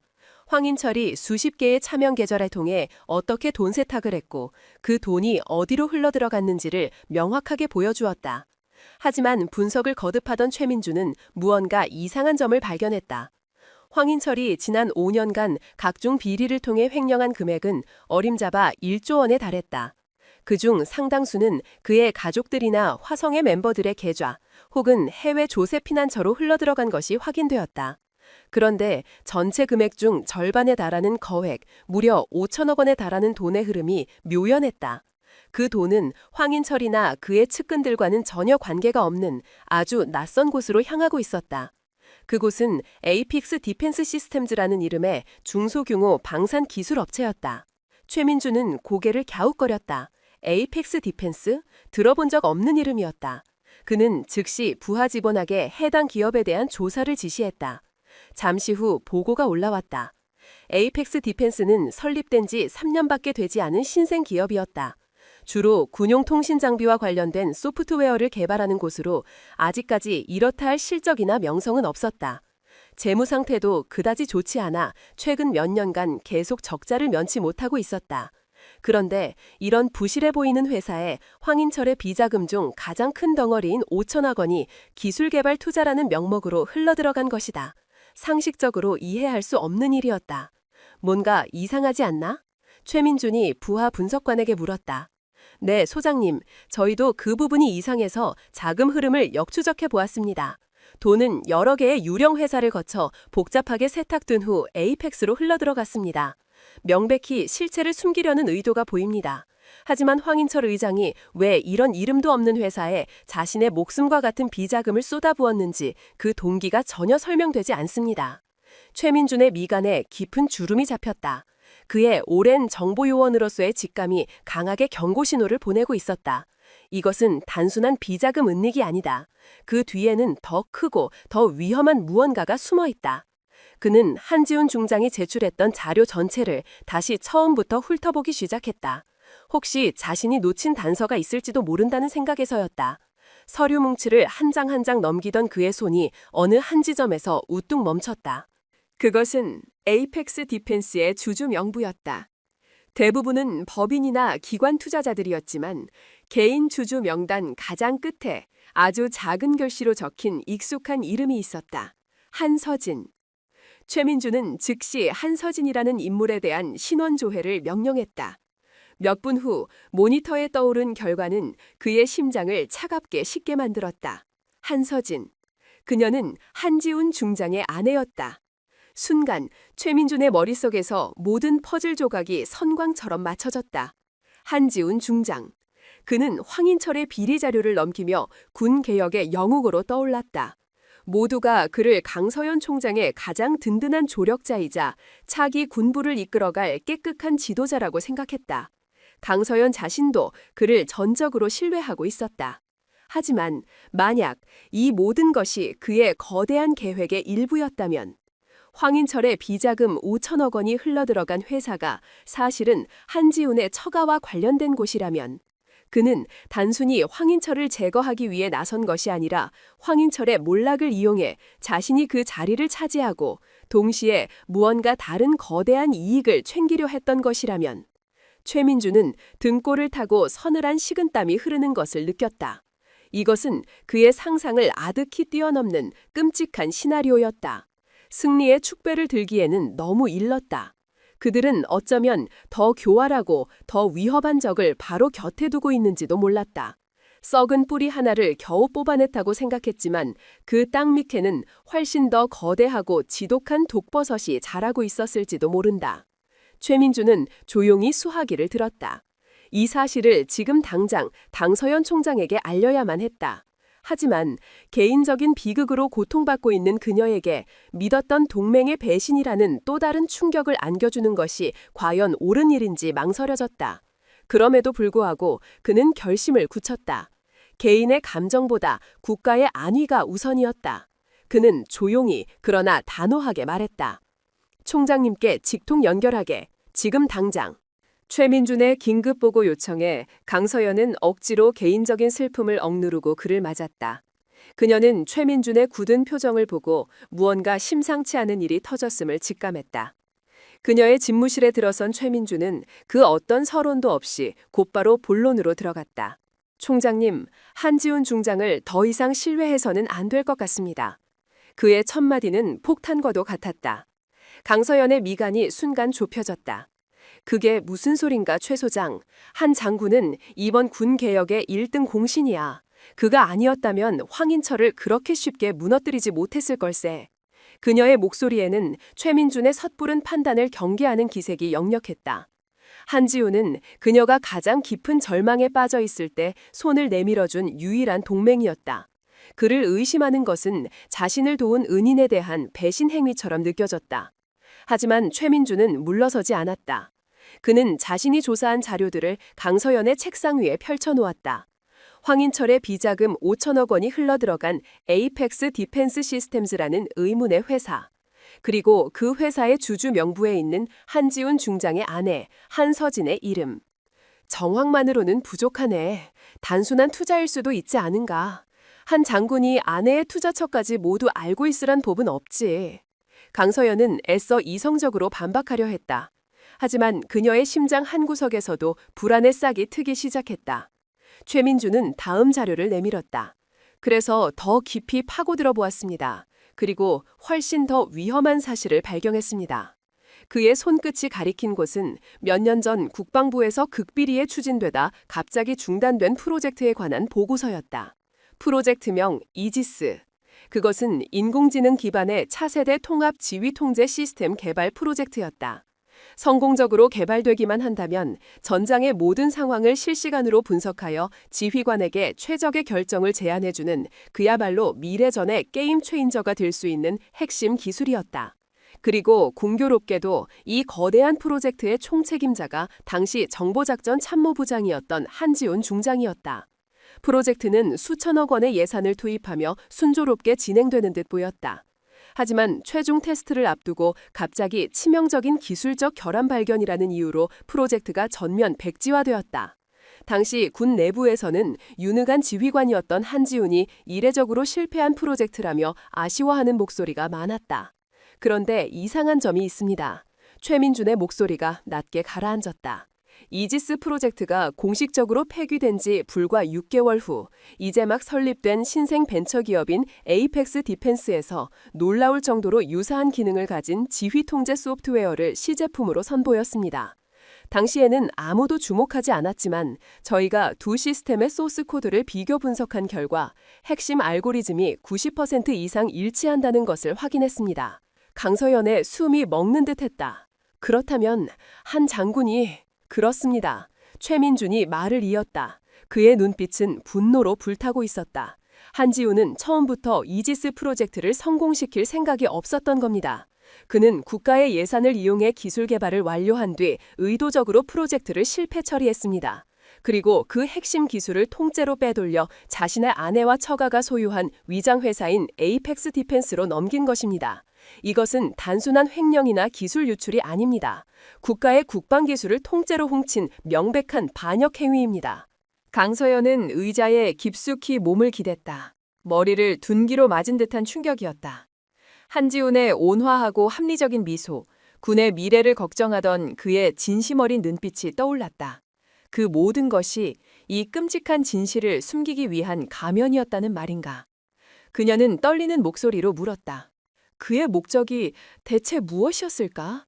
고작 돈 때문에 이런 엄청난 짓을 벌였다고는 믿기 힘든데. 최민준의 표정은 더욱 어두워졌다.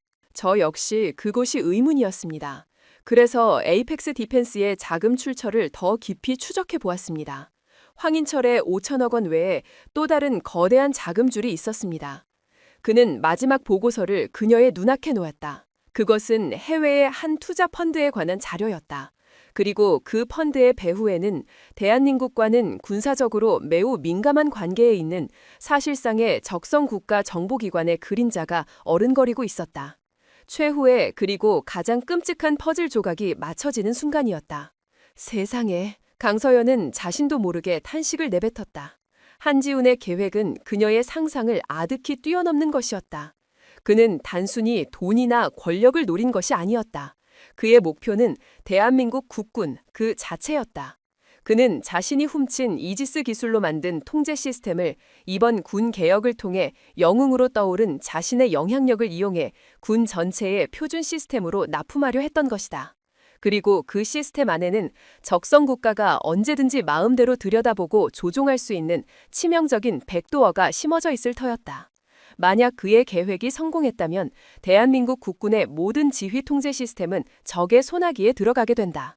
모든 작전 계획, 모든 부대 배치, 모든 통신 내용이 실시간으로 적에게 넘어간다. 전장이 발발하는 순간 우리의 군대는 눈과 귀가 먼 장님이나 다름없게 되고 적의 의도대로 움직이다 자멸하게 될 것이다. 황인철을 제거한 건 역시 단순히 자신의 정치적 라이벌을 치워버리는 수준의 문제가 아니었다.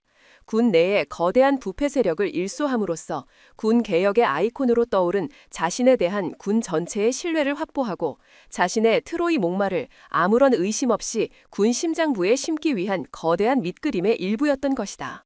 강서연은 온몸에 소름이 돋는 것을 느꼈다. 박태민이나 황인철은 그저 군이라는 나무에 기생하는 해충에 불과했다. 하지만 한지우는 그 나무 자체를 뿌리부터 썩게 만들어 통째로 적에게 넘기려 한 비교조차 할 수 없는 거대한 악이었다. 자신은 그동안 무엇을 한 것인가? 해충을 잡는 데 정신이 팔려 자신의 등 뒤에서 나무의 뿌리를 자르고 있는 진짜 적을 보지 못했다. 아니, 그 적을 가장 믿음직한 동맹이라고 굳게 믿고 있었다. 자신의 손으로 직접 적에게 칼을 쥐어준 꼴이었다. 그녀는 참을 수 없는 자괴감과 분노에 휩싸였다. 하지만 주저앉아 있을 시간은 없었다. 이미 적은 성문 안으로 들어왔다. 이제라도 이 끔찍한 음모를 막아야만 했다. 강서연의 눈빛이 다시 차갑게 빛나기 시작했다. 슬픔과 배신감으로 흔들리던 동공은 사라지고 오직 적을 향한 서늘한 분노만이 남았다. 그녀는 이미 한 번 괴물을 잡기 위해 스스로 괴물이 되었던 경험이 있었다. 이번에는 나라를 팔아먹으려는 반역자를 잡기 위해 기꺼이 악마가 될 준비가 되어 있었다. 최 소장. 그녀가 입을 열었다. 목소리는 얼음장처럼 차가웠지만 그 안에는 흔들림 없는 결의가 담겨 있었다. 지금부터 이 사실은 우리 둘 외에는 그 누구도 알아서는 안 되네. 한지훈에게는 우리가 아무것도 눈치채지 못한 것처럼 행동하게. 그가 스스로 자신의 정체를 드러내도록 거대한 무대를 하나 만들어야 하겠어. 최민주는 그녀의 의도를 즉각 파악했다. 무대라 하시면? 강서연은 자리에서 일어나 벽에 걸린 거대한 한반도 작전 지도를 바라보았다. 그녀의 손가락이 동해안의 한 지점을 가리켰다. 곧 있을 한미 연합 군사훈련. 한지훈이 자신의 에이펙스 시스템의 우수성을 선보일 최고의 기회라고 생각하며 이번 훈련의 메인 지휘 통제 시스템으로 채택하자고 강력하게 주장하고 있지. 그녀가 천천히 몸을 돌려 최민준을 바라보았다. 그녀의 입가에 서늘한 미소가 떠올랐다. 그래, 그의 소원대로 해주지. 전 세계의 이목이 집중되는 그 화려한 무대 위에서 그가 직접 자신의 무덤을 파도록 만들어주는 거야. 가장 믿었던 동맹은 이제 가장 위험한 숙적이 되었다. 비극으로 얼룩진 승리는 이제 거대한 반역의 서막으로 변해 있었다. 진정한 전쟁은 지금부터 시작이었다. 몇 주 후 동해안의 전략적 요충지에 위치한 한미연합훈련 통제본부. 지하 수십 미터 깊이에 건설된 이 거대한 벙커는 외부의 그 어떤 물리적, 전자적 충격도 견뎌낼 수 있도록 설계된 대한민국 국군의 최첨단 지휘시설이었다. 벙커의 심장부인 중앙통제실은 서늘한 기계음과 긴장감 넘치는 정적으로 가득 차 있었다. 방 전체를 압도하는 거대한 전면 스크린에는 한반도 동해안 일대의 위성지도와 함께 수많은 아이콘들이 쉴 새 없이 움직이고 있었다. 아군을 상징하는 푸른색 아이콘과 가상 적군을 의미하는 붉은색 아이콘. 육해공의 모든 전력이 하나의 스크린 안에서 실시간으로 구현되고 있었다. 오늘은 매년 정례적으로 실시되는 한미연합 지휘소 훈련의 클라이맥스였다. 특히 올해 훈련은 그 의미가 남달랐다.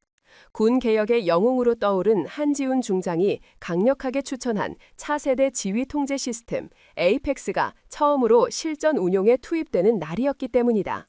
한지훈은 통제실 중앙 지휘관석에 앉아 있었다. 그의 등 뒤로는 대한민국 국방부 장관과 합참의 의장 대행, 주한미군 사령관을 비롯한 양국의 최고위급 장성들, 그리고 수많은 국내외 언론사 기자들이 그의 일거수일투족을 지켜보고 있었다. 오늘은 그가 자신의 완벽한 작품을 전 세계에 선보이고 군의 차세대 리더로서의 입지를 확고히 다지는 그의 대관식이 열리는 날이었다. 그의 얼굴에는 자신감과 자부심이 넘쳐 흘렀다. 그는 유창한 영어로 미군 사령관에게 시스템의 우수성을 설명하고 있었다. 보시는 바와 같이 에이펙스 시스템은 인공지능 기반의 예측 분석을 통해 적의 다음 움직임을 몇 수 앞서 예측하고 우리에게 가장 효율적인 대응책을 실시간으로 제안합니다. 과거의 아날로그식 지휘 체계와는 차원이 다른 진정한 의미의 디지털 전장을 구현한 것입니다. 스크린 속의 상황은 그의 말을 증명하는 듯했다. 푸른색 아군 아이콘들은 마치 살아있는 유기체처럼 일사불란하게 움직이며 붉은색 적군을 압도하고 있었다. 시스템은 완벽하게 작동하는 것처럼 보였다. 강서연 대장은 통제실 한쪽 가장 어두운 구석의 참관인석에 조용히 앉아 있었다. 그녀의 존재감은 거의 느껴지지 않았다. 모두의 시선이 화려한 스크린과 스포트라이트를 받고 있는 한지훈에게 쏠려 있었기 때문이다. 그녀는 그저 묵묵히 한지훈이 연출하는 이 거대한 연극을 지켜보고 있었다. 마치 거미줄을 쳐놓고 먹잇감이 가장 깊숙한 곳까지 들어오기를 기다리는 거미처럼. 한지훈의 프레젠테이션이 절정에 달했다. 이제 훈련의 마지막 단계입니다. 가상 적군의 주력 부대를 섬멸하기 위한 총 공격을 개시하겠습니다. 에이펙스 썬더볼트 작전을 실행하라. 그가 음성 명령을 내리자 스크린 속의 수많은 아군 아이콘들이 일제히 붉은색 적진을 향해 돌격하기 시작했다. 미사일 발사와 전투기 출격, 한포 사격을 나타내는 화려한 그래픽 효과가 스크린을 가득 메웠다. 지켜보던 사람들 사이에서 남아직한 감탄사가 터져나왔다. 완벽한 승리가 눈앞에 있는 듯했다. 강서연은 그 순간 아무도 모르게 손에 쥔 작은 리모컨의 버튼을 눌렀다. 단 한 번의 클릭. 그것은 보이지 않는 곳에서 이 거대한 연극의 이막을 여는 신호였다. 수백 킬로미터 떨어진 계령대 특수정보부대 지하 벙커. 그녀의 신호를 받은 최민준 소장과 이제는 모든 누명을 벗고 당당한 정보장교로 복귀한 이동욱 대위가 동시에 엔터키를 눌렀다. 그들은 지난 몇 주간 밤을 새워가며 강서연의 지시 아래 한지훈의 트로이 목마를 역으로 이용할 비장의 무기를 준비해왔다. 그들이 찾아낸 시스템의 백도어를 통해 이제는 아군이 시스템의 통제권을 장악할 차례였다. 그들이 코드를 실행시킨 바로 그 순간 한미연합훈련 통제본부의 거대한 스크린에 이변이 일어나기 시작했다. 처음에는 작은 오류처럼 보였다. 몇몇 아군 아이콘이 깜빡거리기 시작했다. 통제실의 오퍼레이터들이 당황하며 시스템을 점검하기 시작했다. 한지훈의 얼굴에 처음으로 미세한 당혹감의 그림자가 스쳤다. 무슨 일인가? 즉시 상황 보고하라. 하지만 상황은 그의 통제를 벗어나 걷잡을 수 없이 악화되었다. 깜빡거리던 아군 아이콘들이 하나둘씩 색깔이 변하기 시작했다. 아군을 상징하던 푸른색이 적군을 의미하는 붉은색으로. 순식간이었다. 불과 몇 초 만에 스크린을 가득 메웠던 수많은 푸른색 아이콘들이 모두 섬뜩한 붉은색으로 물들어 버렸다. 아군과 적군을 피하식별이 불가능해진 것이 아니었다. 시스템 자체가 아군 전체를 적으로 인식하기 시작한 것이다. 통제실은 엄청난 혼란에 빠졌다. 시스템 통제 불능, 모든 제어 권한이 차단됐습니다. 큰일 났습니다. 방공 시스템이 아군기를 적으로 인식하고 요격을 준비하고 있습니다. 오퍼레이터들의 절규에 가까운 보고가 터져나왔다. 한지훈의 얼굴은 새하얗게 질려 있었다.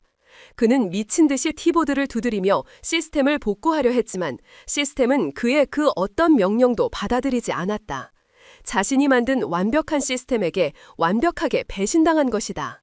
그리고 마침내 혼란에 빠진 스크린 중앙에 섬뜩할 만큼 거대한 붉은색 글씨가 나타나기 시작했다.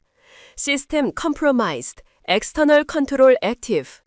시스템 장악됨, 외부 통제 활성화. 모든 것이 멈췄다. 통제실의 모든 소음이 거짓말처럼 사라지고 모두가 그 끔찍한 문장을 망연자실하게 바라보고 있었다. 자신들이 믿었던 최첨단 지휘 시스템이 사실은 적의 손에 넘어간 꼭두각시였다는 사실을 마주한 것이다. 만약 이것이 실제 전쟁 상황이었다면 대한민국 국군은 지금 이 순간 스스로 자멸하고 있었을 것이다. 바로 그 절대적인 침묵의 순간, 어둠 속에 있던 강서연 대장이 천천히 자리에서 일어났다. 또각, 또각. 그녀의 군화 소리가 정적에 휩싸인 통제실 전체에 유난히 크게 울려 퍼졌다. 그녀는 혼란에 빠진 장성들과 기자들을 지나 넋이 나간 채 스크린만 바라보고 있는 한지훈의 옆으로 걸어갔다. 그녀가 마이크를 잡았다. 그녀의 목소리는 얼음장처럼 차가웠지만 벙커 전체를 지배할 만큼 단호하고 힘이 있었다. 여러분, 놀라실 필요 없습니다. 그녀의 첫마디에 모든 사람들의 시선이 그녀에게로 향했다. 이것은 시스템 오류가 아닙니다. 훈련의 일부도 아닙니다. 이것은 하나의 시연입니다. 그녀는 천천히 몸을 돌려 잿빛이 된 한지훈의 얼굴을 마주보았다. 바로 이 자리에 있는 한지훈 중장이 우리 군 전세에 도입하려 했던 이 위대한 시스템이 사실은 우리의 심장에 칼을 꽂기 위해 만들어진 트로이의 목마라는 사실을, 적들이 마음만 먹으면 불과 몇 초 만에 우리 군 전체를 어떻게 마비시킬 수 있는지를 여러분 모두의 눈으로 직접 확인시켜드리기 위한 시연이었습니다. 그녀의 말이 끝나자마자 통제실의 거대한 스크린은 순식간에 다른 화면으로 바뀌었다. 화면에는 한지훈이 이지스 프로젝트의 핵심 기술을 빼돌리는 과정, 그의 아내가 대주주로 있는 에이펙스 디펜스의 설립 과정, 그리고 그 배후에 있는 적성 국가의 정보기관과 자금이 오고 간 내역까지 그의 모든 반역 행위를 입증하는 명백한 증거들이 하나둘씩 나타나기 시작했다. 최민준과 이동욱이 지난 몇 주간 목숨을 걸고 확보한 빼도 박도 못할 증거들이었다. 통제실은 다시 한번 충격에 휩싸였다. 존경받던 군 개혁의 영웅, 모두가 믿었던 차세대 리더, 그의 완벽한 가면 뒤에 숨겨져 있던 것은 나라 전체를 팔아넘기려 한 희대의 반역자의 추악한 민낯이었다. 한지훈은 그 자리에 주저앉았다. 그의 얼굴에서는 모든 것이 끝났다는 절망감만이 느껴졌다. 자신의 완벽한 계획이 가장 화려한 무대 위에서 가장 처참한 방식으로 무너져 내린 것이다. 강서연은 그를 차갑게 내려다보았다. 그녀의 눈에는 그 어떤 동정심도 없었다. 한지훈, 그대는 군인으로서의 명예뿐만 아니라 인간으로서의 존엄마저 스스로 내던졌다. 그녀의 신호에 통제실 구석에서 대기하고 있던 헌병 특임대원들이 그에게 다가갔다. 박태민과 황인철에게 채워졌던 것과 똑같은 차가운 수갑이 그의 손목에 채워졌다. 철컥. 그 소리는 한 반역자의 원대한 꿈이 산산조각 나는 소리이자 대한민국 국군이 최악의 위기에서 벗어나는 소리였다. 강서연은 수갑을 찬 채 끌려나가는 한지훈의 마지막 모습을 외면했다. 대신 그녀는 충격과 혼란에 빠진 내외빈들을 향해 고개를 돌렸다. 그리고 마이크를 통해 그녀의 마지막 메시지를 전했다. 오늘 우리는 가장 믿었던 동료에게 뼈아픈 교훈을 얻었습니다. 하지만 동시에 아무리 깊은 어둠 속에 숨어있는 적이라 할지라도 진실 앞에서는 결국 그 추악한 정체를 드러내게 된다는 사실 또한 증명했습니다. 대한의 군은 이 시련을 거울 삼아 더욱 강해질 것입니다. 그녀의 목소리는 이 기나긴 싸움의 끝을 알리는 승자의 선언이었다.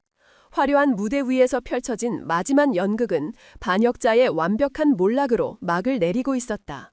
한지훈 중장의 반역 사건은 대한민국 사회 전체에 거대한 충격파를 던졌다. 군 개혁의 영웅으로 칭송받던 인물이 사실은 나라를 팔아넘기려 한 희대의 반역자였다는 사실에 국민들은 경악했고 분노했다. 하지만 그 분노의 불길 속에서 군에 대한 국민들의 신뢰는 역설적으로 더욱 굳건해졌다.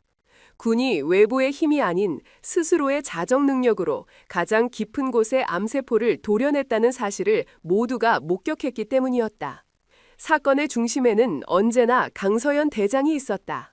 그녀는 한지훈 사건의 후속 조치를 한치의 흔들림 없이 지휘했다. 에이펙스 디펜스와 연관된 모든 군내 협력자들이 색출되었고 군의 지휘 통제 시스템은 전면적인 재검토를 통해 더욱 안전하고 견고하게 재편되었다. 그녀의 리더십 아래 대한민국 국군은 뼈를 깎는 고통 속에서 다시 한번 거듭나고 있었다. 그녀의 친동생 박태민 전 중령의 재판도 조용히 진행되었다. 그는 수사 과정에서 자신이 아는 모든 것을 털어놓으며 황인철과 화성회의의 비리 네트워크를 뿌리 뽑는 데 결정적인 역할을 했다. 또한 자신의 과오를 깊이 뉘우치고 피해를 입은 병사들에게 진심으로 사죄하는 모습을 보였다. 이러한 점들을 참작되어 그는 살인미수 혐의에 대해서는 무죄를 선고받고 여타 비리 혐의에 대해서만 법의 심판을 받게 되었다. 강서연은 재판 과정에 그 어떤 영향력도 행사하지 않았지만 동생이 마침내 괴물의 껍질을 벗고 인간성을 되찾았다는 사실에 조용히 안도했다. 모든 것이 제자리를 찾아가던 어느 날, 거대한 태풍이 지나간 뒤의 고요함 속에서 강서연 대장은 조용히 대통령을 독대했다. 그리고 그 자리에서 그녀는 자신의 어깨에 달린 4개의 별을 스스로 내려놓겠다는 뜻을 밝혔다. 참모총장직에서 물러나겠습니다. 대통령은 깜짝 놀라며 그녀를 만류했다. 아니, 강 장군, 지금 무슨 소리를 하는 거요? 이번에 장군이 세운 공은 군 역사에 길이 남을 위협이요. 군을 구한 영웅이 어째서 갑자기 물러나겠다는 말이요? 강서연은 담담한 미소를 지으며 대답했다. 영웅이라니요, 당치 않습니다. 저는 그저 군인으로서 마땅히 해야 할 일을 했을 뿐입니다. 하지만 저는 돌이킬 수 없는 실수를 저질렀습니다. 그녀의 시선이 청와대 창밖의 먼 곳에 향했다. 저는 한지훈이라는 반역자를 알아보지 못했습니다. 그를 가장 신뢰하는 동맹으로 착각했고 그에게 군의 심장부를 들여다볼 수 있는 권한을 제 손으로 쥐어주었습니다. 저의 그릇된 믿음이 하마터면 이 나라 전체를 돌이킬 수 없는 위기에 빠뜨릴 뻔했습니다. 결과적으로 그의 음모를 막아내긴 했지만 지휘관의 가장 큰 책임은 결과가 아닌 과정에 있다고 생각합니다. 사람을 잘못 보고 잘못된 신뢰를 보낸 지휘관은 더 이상 군을 이끌 자격이 없습니다. 그녀의 결심은 너무나도 단호했다. 대통령과 국방부 장관 그리고 수많은 동료들의 간곡한 만류에도 불구하고 그녀는 자신의 뜻을 굽히지 않았다. 그녀는 권력의 정점에서 스스로 걸어 내려오는 길을 택했다. 그것이 자신이 저지른 과오에 대해 책임지는 유일한 방법이자 군인으로서 마지막까지 지켜야 할 명예라고 믿었기 때문이었다. 며칠 후 그녀의 저녁식이 열렸다. 그녀의 뜻에 따라 화려한 의장 행사나 언론 공개 없이 계룡대 연병장에서 조촐하게 진행되었다. 하지만 그 자리에는 그녀의 퇴임 소식을 듣고 전국 각지에서 자발적으로 찾아온 수많은 장병들이 끝이 보이지 않을 정도로 길게 도열해 있었다. 강서연은 이제는 익숙해진 대장장복이 아닌 평범한 전투복 차림으로 그들 앞에 섰다. 그녀의 어깨에는 더 이상 아무런 계급장도 달려있지 않았다. 그녀는 한 명의 평범한 군인으로 돌아가 자신을 떠나보내는 부하들에게 마지막 인사를 건넸다. 그녀의 연설은 길지 않았다. 나는 오늘 군을 떠납니다. 하지만 나의 심장은 언제나 여러분과 함께 이 조국과 함께 뛸 것입니다. 부디 더욱 강하고 더욱 정의로운 군을 만들어 주십시오. 그것이 이 늙은 군인의 마지막 부탁입니다. 그녀가 연설을 마치고 단상에서 내려오자 연병잔에 모인 수천 명의 장병들이 약속이나 한 듯이 일제히 거수 경례를 올렸다. 그들의 경례에는 존경과 아쉬움 그리고 그녀가 남긴 유산을 이어가겠다는 굳은 다짐이 담겨 있었다. 그녀는 자신을 마중 나온 최민준 소장과 이동욱 대위의 호의를 받으며 연병장을 걸어나갔다. 그녀의 뒤로는 수천 개의 빛나는 눈동자들이 그녀의 마지막 뒷모습을 배웅하고 있었다. 부다의 정문에 다다랐을 때 한 대의 낡은 지프차가 그녀를 기다리고 있었다. 운전석에는 가석방된 후 평범한 시민의 옷차림을 한 박태민이 앉아 있었다. 그는 말없이 차에서 내려 그녀를 향해 깊이 고개를 숙였다. 강서연은 그런 동생의 어깨를 조용히 두드려 주었다. 수십 년 만에 다시 만난 남매는 이제야 비로소 과거의 상처를 보듬고 새로운 삶을 향해 나아갈 준비를 하고 있었다. 강서연은 차에 오르기 전 마지막으로 자신이 평생을 바쳤던 부대를 돌아보았다. 그녀는 떠나지만 그녀가 남긴 유산은 이곳에 영원히 살아 숨쉴 것이었다. 그것은 권력의 정점에 올랐던 여성 장군의 이야기가 아니었다. 가장 낮은 곳으로 스스로를 던져 가장 어두운 곳에서 정의를 바로 세우려 했던 한 진정한 군인의 이야기였다. 아무리 거대한 악이라도 단 한 사람의 용기 있는 희생과 신념 앞에서는 무너질 수밖에 없다는 불멸의 증거였다. 차가 천천히 움직이기 시작했다. 그녀는 그렇게 자신이 지켜냈던 모든 것을 뒤로 한 채 조용히 역사의 뒤안길로 사라졌다. 강서연 대장의 이야기는 이렇게 막을 내렸습니다. 하지만 정의와 불의 사이의 싸움은 지금 이 순간에도 계속되고 있습니다. 그녀는 명예와 책임을 지키기 위해 자신이 가진 모든 권력을 스스로 내려놓는 길을 선택했습니다. 여러분은 어떻게 생각하십니까? 강서연 대장의 자진 사임은 과연 옳은 결정이었을까요? 리더는 자신이 실뇌했던 부하의 잘못에 대해 어디까지 책임을 져야 하는 것일까요? 여러분의 생각을 아래 댓글로 남겨주세요. 저희는 여러분의 목소리를 기다리고 있겠습니다.